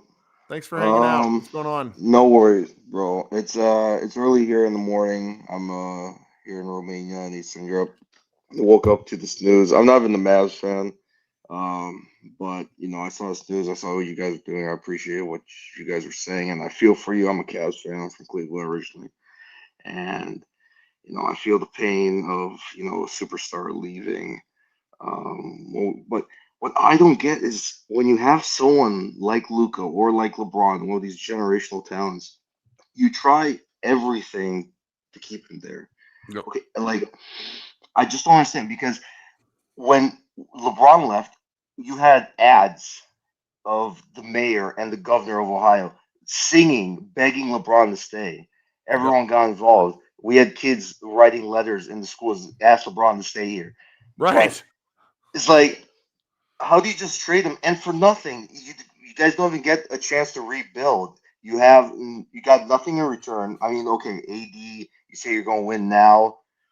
He's made of glass, kind of. We'll see how that works out. But one first round pick when Mikal Bridges got what, 5? Rudy Gobert gets 4. And it's like, I just don't understand how this works out. And I think Nico put it better. He was a few guys ahead of me.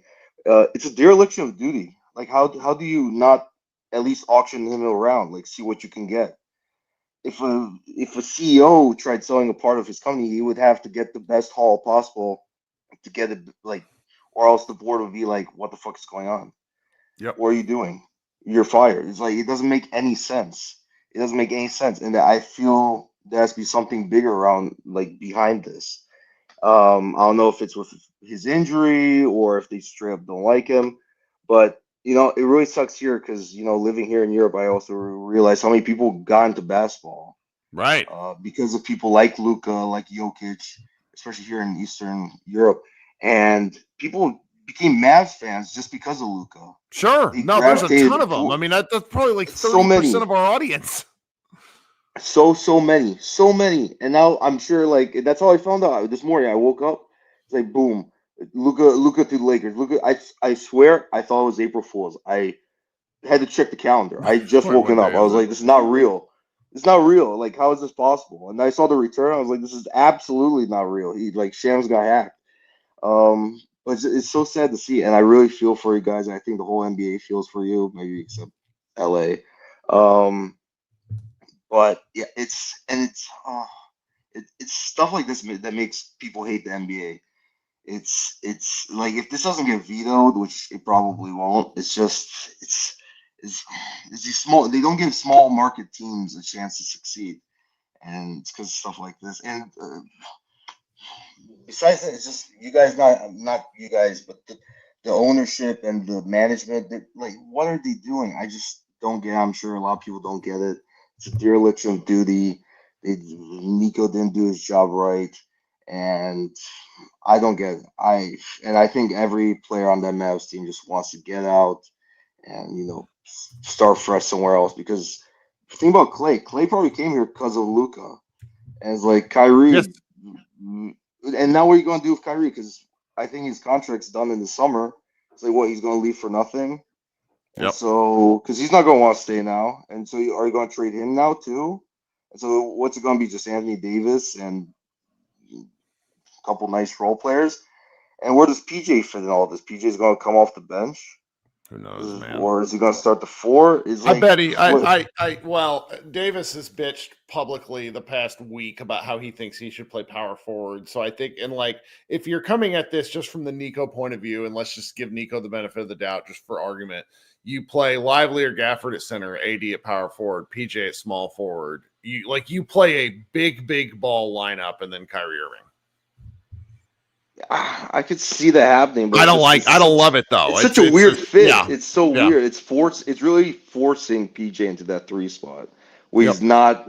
I don't think he's probably ever played the 3 in significant minutes in his entire career, and it just doesn't make any sense. And another thing is just, it just doesn't make sense. I'm in shock, and a lot of my friends are in shock. I'm just thinking about it here, and I go to the hoops here, and I meet so many people, and there's Mavs fans, they're Lucas fans. They start playing because of Luka, and it's just so disappointing to see that now he's going to the Lakers, and it's just going to be this big Showtime thing. It was such like an organic experience. I really feel bad for the Mavs and your guys' fan base, and it's sad seeing fans that are passionate and then not seeing a league and a ownership and a management that's not passionate towards the fans back. Yes, it's kind of sad to see, but yeah, I don't know what else to say. I really appreciate you having me on. Yeah, of course. Thanks for hanging out. Yeah, and then well, best of luck to you guys, and take it easy. That's right. Try to get some sleep. That's right. All right, man. Have a good one. You too. Bye. Thanks. All right, coming up next, Jamie. It's Jaime, Kirk, but nice to meet you, I, man. my second, damn it! I was sitting there It's looking all at right. it. It's Going, all right. is it Jaime or Jay? Sorry. It's that's how it's spelled in Game of Thrones. So I don't mind if you call me Jamie.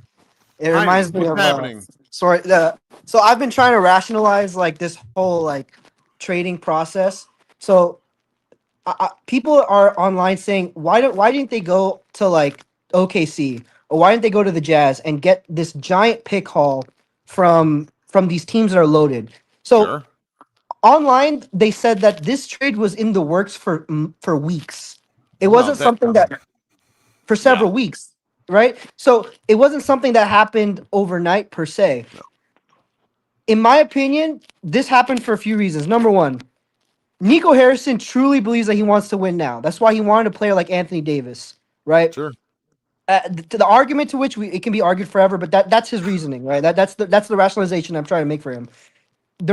Number two, he didn't go to a team like OKC because in my mind I'm thinking if the Mavericks were to come to OKC saying, "Hey, I'm offering you Luka Doncic," the first thing that the Iron Bank of Sam Presti is saying is, "What do you know that we don't?" Right? What is in the folds that you know that we don't? Because there's no way you're giving us or even offering us Luka Doncic unless it's a poison pill, unless there's something that is not is clear to us that the Mavericks keep under wraps, because the Mavericks keep a crap ton of things under wraps, right? They don't like talking to media about these stuff. They don't like saying stuff out loud. They like to keep it close knit and tight. That's right. In my opinion, and then Tim McMahon was saying this too on the Sports Center broadcast, the Mavericks were mad about the health and wellness of Luka and his conditioning off the court. And it's true. It's 100%. Like all the shit that Mavericks fans say about, oh, Luka's too big, and even Luka haters say, oh, Luka's too big, too fat, whatever. And then we try to internalize saying, but the Mavericks don't actually think that. That's just what haters think. That's just what people who are degrading Luka think. The Mavericks actually thought that. They genuinely thought that. Otherwise, they wouldn't have done this, right? So when Luka gets an injury like a calf injury, right? He's listed at like 260 pounds. Those injuries occur because of overwork, right? A non-contact calf injury like that doesn't happen because of an accident or because of like a freak occurrence. It's not like a muscle tear or Achilles tear, etc. It happens because that muscle has been overworked for years and years of playing basketball and years of playing basketball at an exceedingly high weight, to the point where, or at least overuse. Like I'm still not interested in the weight part, but like that's like the key part of his game. And he played a ton of basketball. Josh and I worried about this from the moment the bubble happened because they condensed all the international basketball schedule. You know, I know he's missed about 15 to 20 games every NBA season, but then he's also playing a ton in the summer and he's playing high minutes. He's playing important minutes. There's a lot of usage going on there. Yes, correct. And and Josh was always talking about how like the high usage of Luka will eventually catch up to him.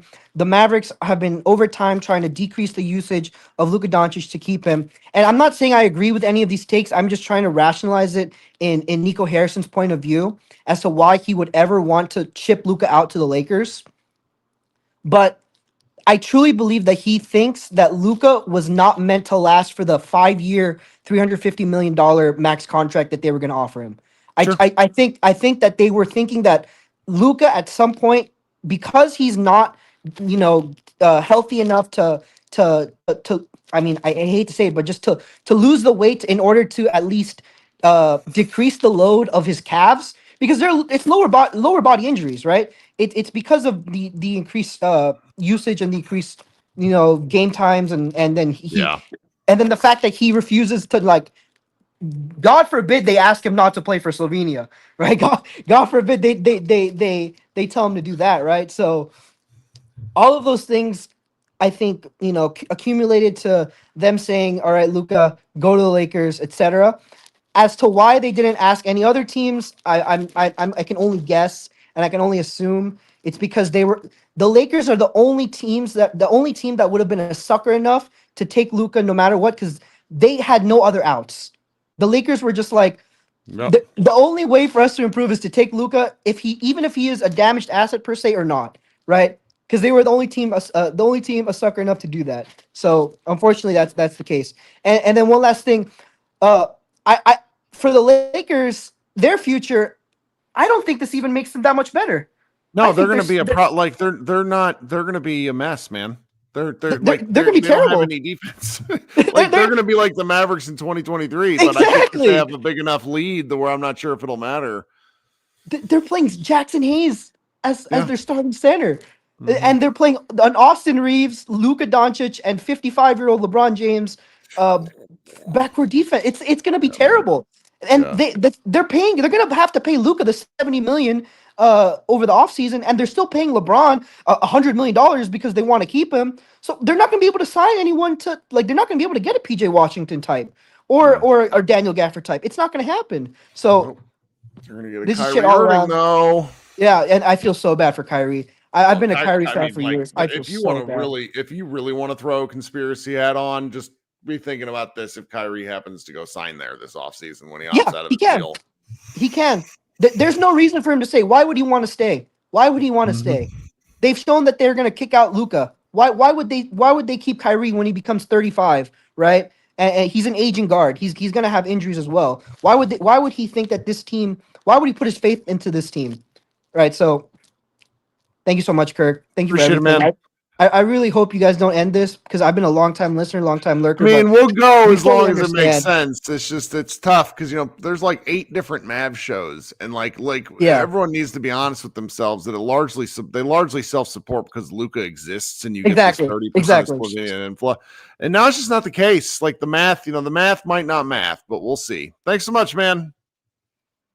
One last thing. So there was an AMA for Tim Cato for DLS Mavs. He said the reason why they didn't pick you is because your wife would have gotten mad, and they wanted to save you that trouble. But yeah, thank you so much, Kirk. Tim's my buddy, but now we should all worry about these things because it's like yeah, shit. no, yeah. All right, have a good tough. one. Bye. Thank you, sir. Nicholas, thank you for waiting. What's up, man? Hey, Kirk. I mean, it's been a night. I found out from you actually. I saw the notification on my YouTube. It's like that's not real. I'm sorry. Yeah. It's 6 a.m. here in Buenos Aires, so it's been a long ass night. Yeah, I am trying to process through it. Say that again. I'm sorry. My audio cut out for a minute. Oh, no, it's been a long ass night, and I'm trying to process through it. I feel that, man. There's not much left to even feel. I'm just gonna be sad for a while. It's 23 years, 24 seasons. I mean, I became a Mavs fan after I saw Dirk in the 2002 World Cup, and it's been a ride. And now I don't know how. I mean, it's been a lot. Yeah. How can I trust the team, the NBA? It's like, oh, yeah, this is fishy. It's like, why am I spending money each year in League Pass when they can help me like this? Yeah, no, it's awful. It's an awful feeling. I mean, I feel for you too. I mean, it's been a whole community between all the podcasts and the Mavs here. It's like it's gonna hurt a lot of people. It's tough. It is. Well, hey, thanks so much for staying up late. I hope your day improves, but I think we both know it's likely to not. Same to you, buddy. Have a good night. All right. Last but not least, finishing up almost 3 hours of show. Zach, how you doing? I've been much better. Can you hear me all right? Yeah, you sound great. Thanks for checking. So Kirk, the last time I was on here on your show, I always follow, obviously huge fan. It was, I think, after one of the Thunder games in the playoffs. And I was just like, and I didn't hop on for any of the finals ones. I was like, you know what, even if it's not next year, over the next 6-7 years, I'm sure there'll be another time we can break down a Mavs playoff game, something Luka did in the conference finals. So I'm 27. I don't know exactly how old you are. I know you have a kid, but like my memory of the Mavs. So like here's like my, and I'm just venting to you for a little bit. Tell me to shut up. But my memory of the Mavs, I first became a really big basketball fan when I was like 9 or 10 years old. My first season watching the Mavs was the 67-15 year. Good year. Where Dirk won the MVP, and then we lost to the Warriors.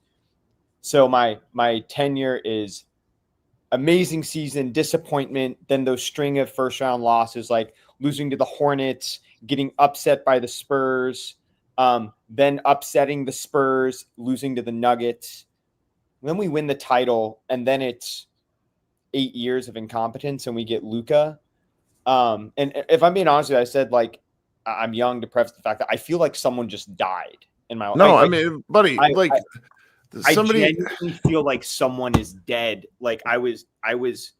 Sorry, go ahead. No, Jeff Cooperstein, who's Chuck Cooperstein's son, he does some sports stuff too. He used to work for Mavs Moneyball. He said there will never be a player half as good as Luka to come through Dallas again. That's not hyperbolic because top 3 players.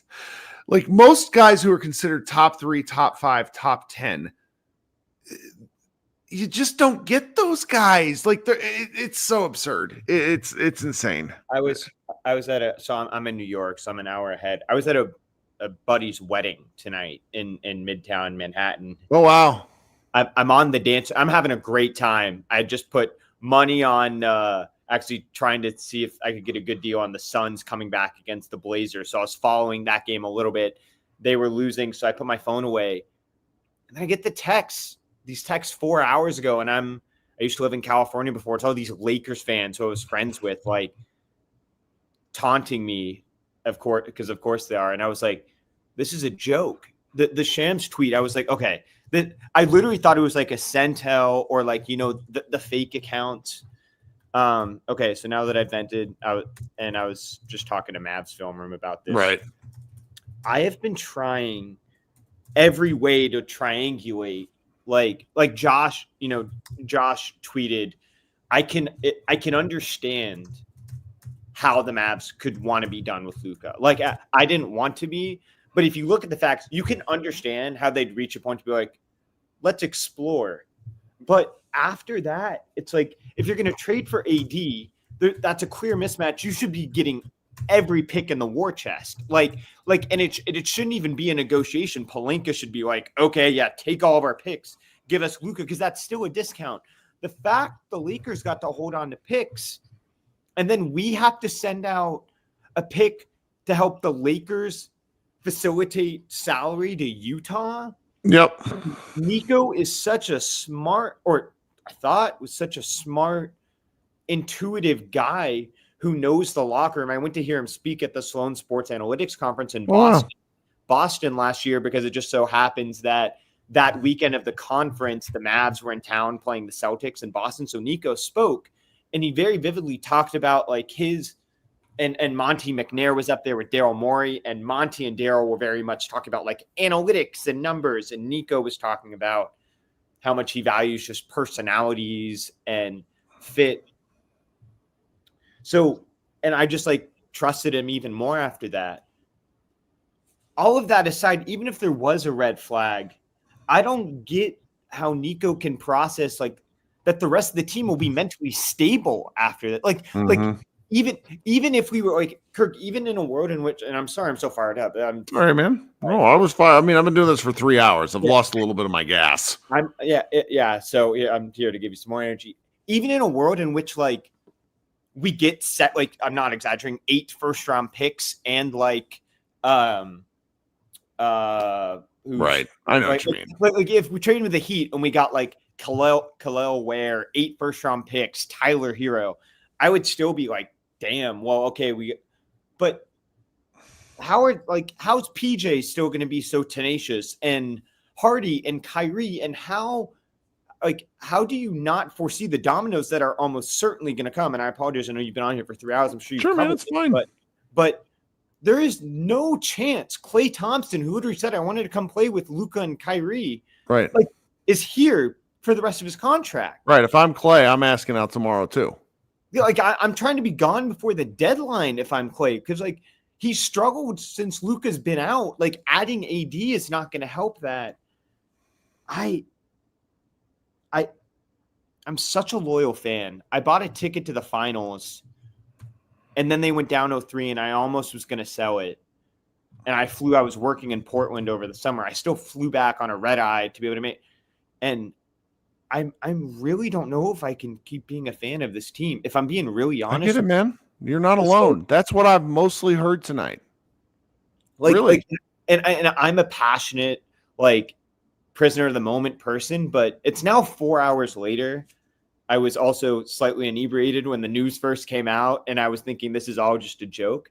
And I'm totally sober now. And this is traumatizing. Yeah. Like, it's truly traumatizing. So it's I can't believe it. I'm stunned. And I hope Luka goes and wins a championship with the Lakers. I mean, like the fact that Luka didn't ask out, like I'm still not convinced of that. Really?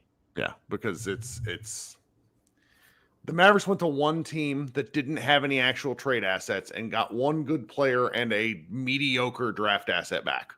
Like there's something else afoot here. I've been saying it all night. We might not find out tonight. We might not find out for several years. But this is the 17th anniversary of the Pau Gasol trade to the Lakers. And, you know, that trade had some real problems. Like there's just, I don't want to sit here and act like something that I know something that I don't, but I do know how negotiations work. And you don't make a negotiation with one team like that. I don't care how much he values Anthony Davis, meaning Nico Harrison. The margin between it's like the gap between Anthony Davis and Luka Doncic in the NBA best player ranking is so much, like it gets exponentially wider is the point. So, and anyway, we'll see though, man. I could be wrong. I hope I'm wrong, but it doesn't make sense. And this was, you know, when I started the conversation, seeing like every angle for this to make sense. Even if that's true though, we have a 2-3 year sample size of Nico being a shrewd, smart, competent businessman who, you know, we didn't like the KP trade when it first happened, but we realized like had to get rid of it. He added another guard. You know, we split our aces. But then, you know, the Gafford trade, the draft night trade to get Omax, like doing something Donnie Nelson never would. Let's use this salary to pick up an extra asset. So even if what you're saying is true, Kirk, that Luka asked out, then the process after that makes no sense, is what I'm saying. Like the way NBA players have control in this league, the threats and the things, I just can't help but shake it, man. I could be wrong. Again, I hope I'm wrong. But it with what they got back, I'm just in a difficult place. I hope you're right. Because it'll at least make more sense than if Luka asked out. Because that's what, my first response was rage. You're muted, Kirk, but I'm walking through my house carrying my laptop, trying to figure something out. Yeah, all good. But yeah, I mean, my initial response thought, like when I was on the dance floor at the wedding, he asked out. I hate Luka. We all hate Luka now. And then it's like, go ahead though. Sorry, I'm trying to figure out how to do something, and I was like, go ahead. Yeah, I'm losing my mind at this point in the evening. Yeah, no, I'm sure. Especially you've been talking. I mean, I like to consider myself like an analytical, like rational man who like is very passionate, but like I don't know if you remember like way back when you definitely don't remember this because we hadn't had one yet, but I remember talking to you on Jake Fisher's. Sure. I remember doing that one. Okay. Yeah. And I remember how upset you were about the KP trade. And I don't know if you remember the details of the conversation, but I remember telling you like, look, I get it. Like we turned maybe $1 into 3 quarters, but it's 3 really good quarters and valuable quarters. Like I saw the logic there, KP, you know, and I saw like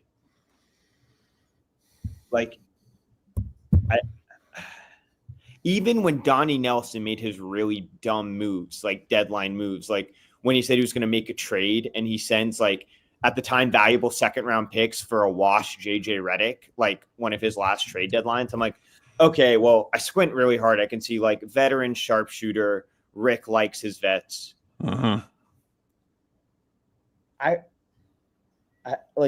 I guess the last big trade like this in the NBA before this, and it's not even close, but like the Cat trade, where I actually didn't. I mean, in hindsight, the Knicks won that trade, but I didn't mind that for the Wolves. I was like, okay, you want to, not be paying Cat as much because of the second apron. I also saw now we're under the luxury tax. Like I think Bobby Marks tweeted that. I thought that was an interesting note. The fact that now we're under the luxury tax, if it's still a win now move, like you would think you'd want to maximize the dollars you're getting back, like the player dollar value, if it truly is a win now. But clearly, maybe that was a motive too. Yeah. My friends and I think part of this conspiracy is the new ownership not only signed off on it, but maybe encouraged it because that way it'll make it easier to take the Mavs out of Dallas. And move them to Vegas. That's kind of been the repeating talking point. But like, I'm kind of the opinion, and this is very conspiracy alley, but like, I think that I think they want LeBron James to be like and Rich Paul to be partial owners of the Vegas team, and I think they want it to be an expansion team. Like, I don't think the matter, and that's just my take though. Yeah, I guess the last point to try to make this analytical is. The Lakers are not going to accomplish any. I mean, they'll obviously make the playoffs and everything, but like their roster construction is more like.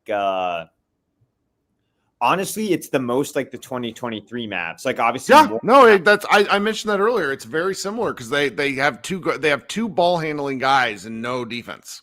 Because I watched AD's last game. When he got hurt against the Sixers. And I watched just how their defense crumbled, because they have no good backup bigs.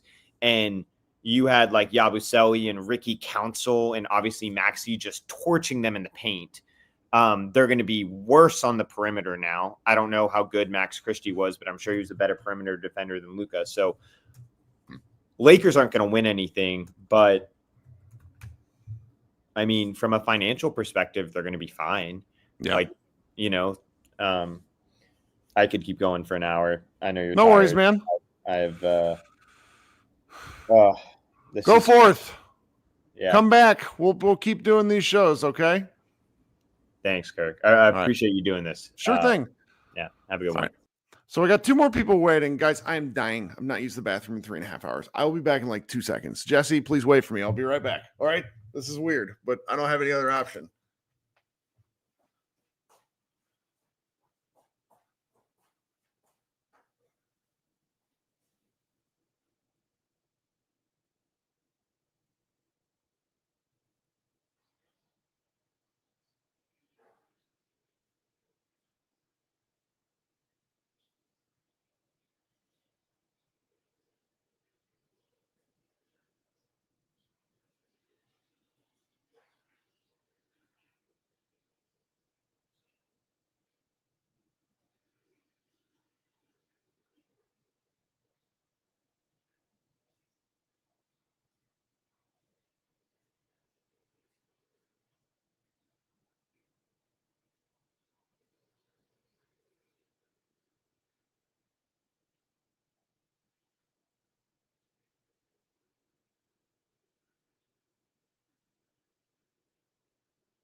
All right, coming up next is Jesse. How you doing, Jesse? Kirk, what's going on, man? Oh, it's been a long evening. Man, it's been a long time since I spoke to you. It's probably been about 1.5 years, 2 years, but had another baby, so. Congratulations and welcome back. I wish it was under better circumstances. Right? I had to come on. I think the last time I spoke to you was during the 23 season when and I still saw your shows on the 24 season when we went to the finals and everything. But the last time I went on and spoke to you was that time that I was so fed up with Luka, and I'm like, just get rid of him.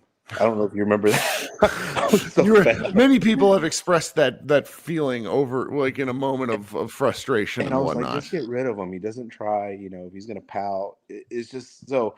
Talking to my wife, we were shocked when I saw the news. I was like, oh my gosh, like they really got rid of him. And then I started thinking about it. I'm like, well, he's not the perfect player. Okay, so we know that. We've always known that. He's our player, but he's not the perfect player. So we almost have like a sense of like ownership over him to like that's why I think the Mavs fans are hurting right now, is because we see him as ours. And it's hard, it's hard to go through watching a team for since 2011, right? All of a sudden, Dirk had his finals MVP, won the finals, and after that the team gets deconstructed, and then it just was in purgatory, right? For like playoff purgatory for 5 years. Yeah. And then they're done, and then all of a sudden you get luck into Luka, a little bit of trading and everything else, but then now the team is good, I guess, but now it's just like what do we have here is what I'm getting at. Like, it's just weird. It's just a weird thing. So I wanted just to come in and say that. Like, I was like, I wanted him gone for the reasons of like he's not the perfect player, but then you come to your senses, you're like, okay, what are we gonna do better? That's right, man. I get it. So, well, thanks so much for hopping on, though. Yeah, for sure, man. Well, have a good night. I just wanted to get that out. Just appreciate it. All right. Talk soon. Bye. All right. Last but not least, a great handle, 25 years, and fuck the Mavs. How are you? Hey, Kirk, can you hear me? I can. Well, yeah, it's been a day. You can probably tell from my accent, I'm European. I just woke up and I got punched in the nuts, like really hard. So, yeah. For me, I've been here since Dirk. I love the Mavs. And if all of this is true, then my handle says it all. I can't believe it. It's absolutely shocking. Yeah. Yeah, worse than defeated. It's like, I don't know, worse than breaking up with your wife or so. It's like, sure, because you don't get any say. I mean, none of us are ultimately responsible. We're just having to watch. Yeah, totally. Yeah, it's like, it also feels shitty. Like I watch you and Josh like basically daily, and I don't know if I can watch the Mavs again. It's like I woke up and it's like April Fool's shit. It's like ridiculous.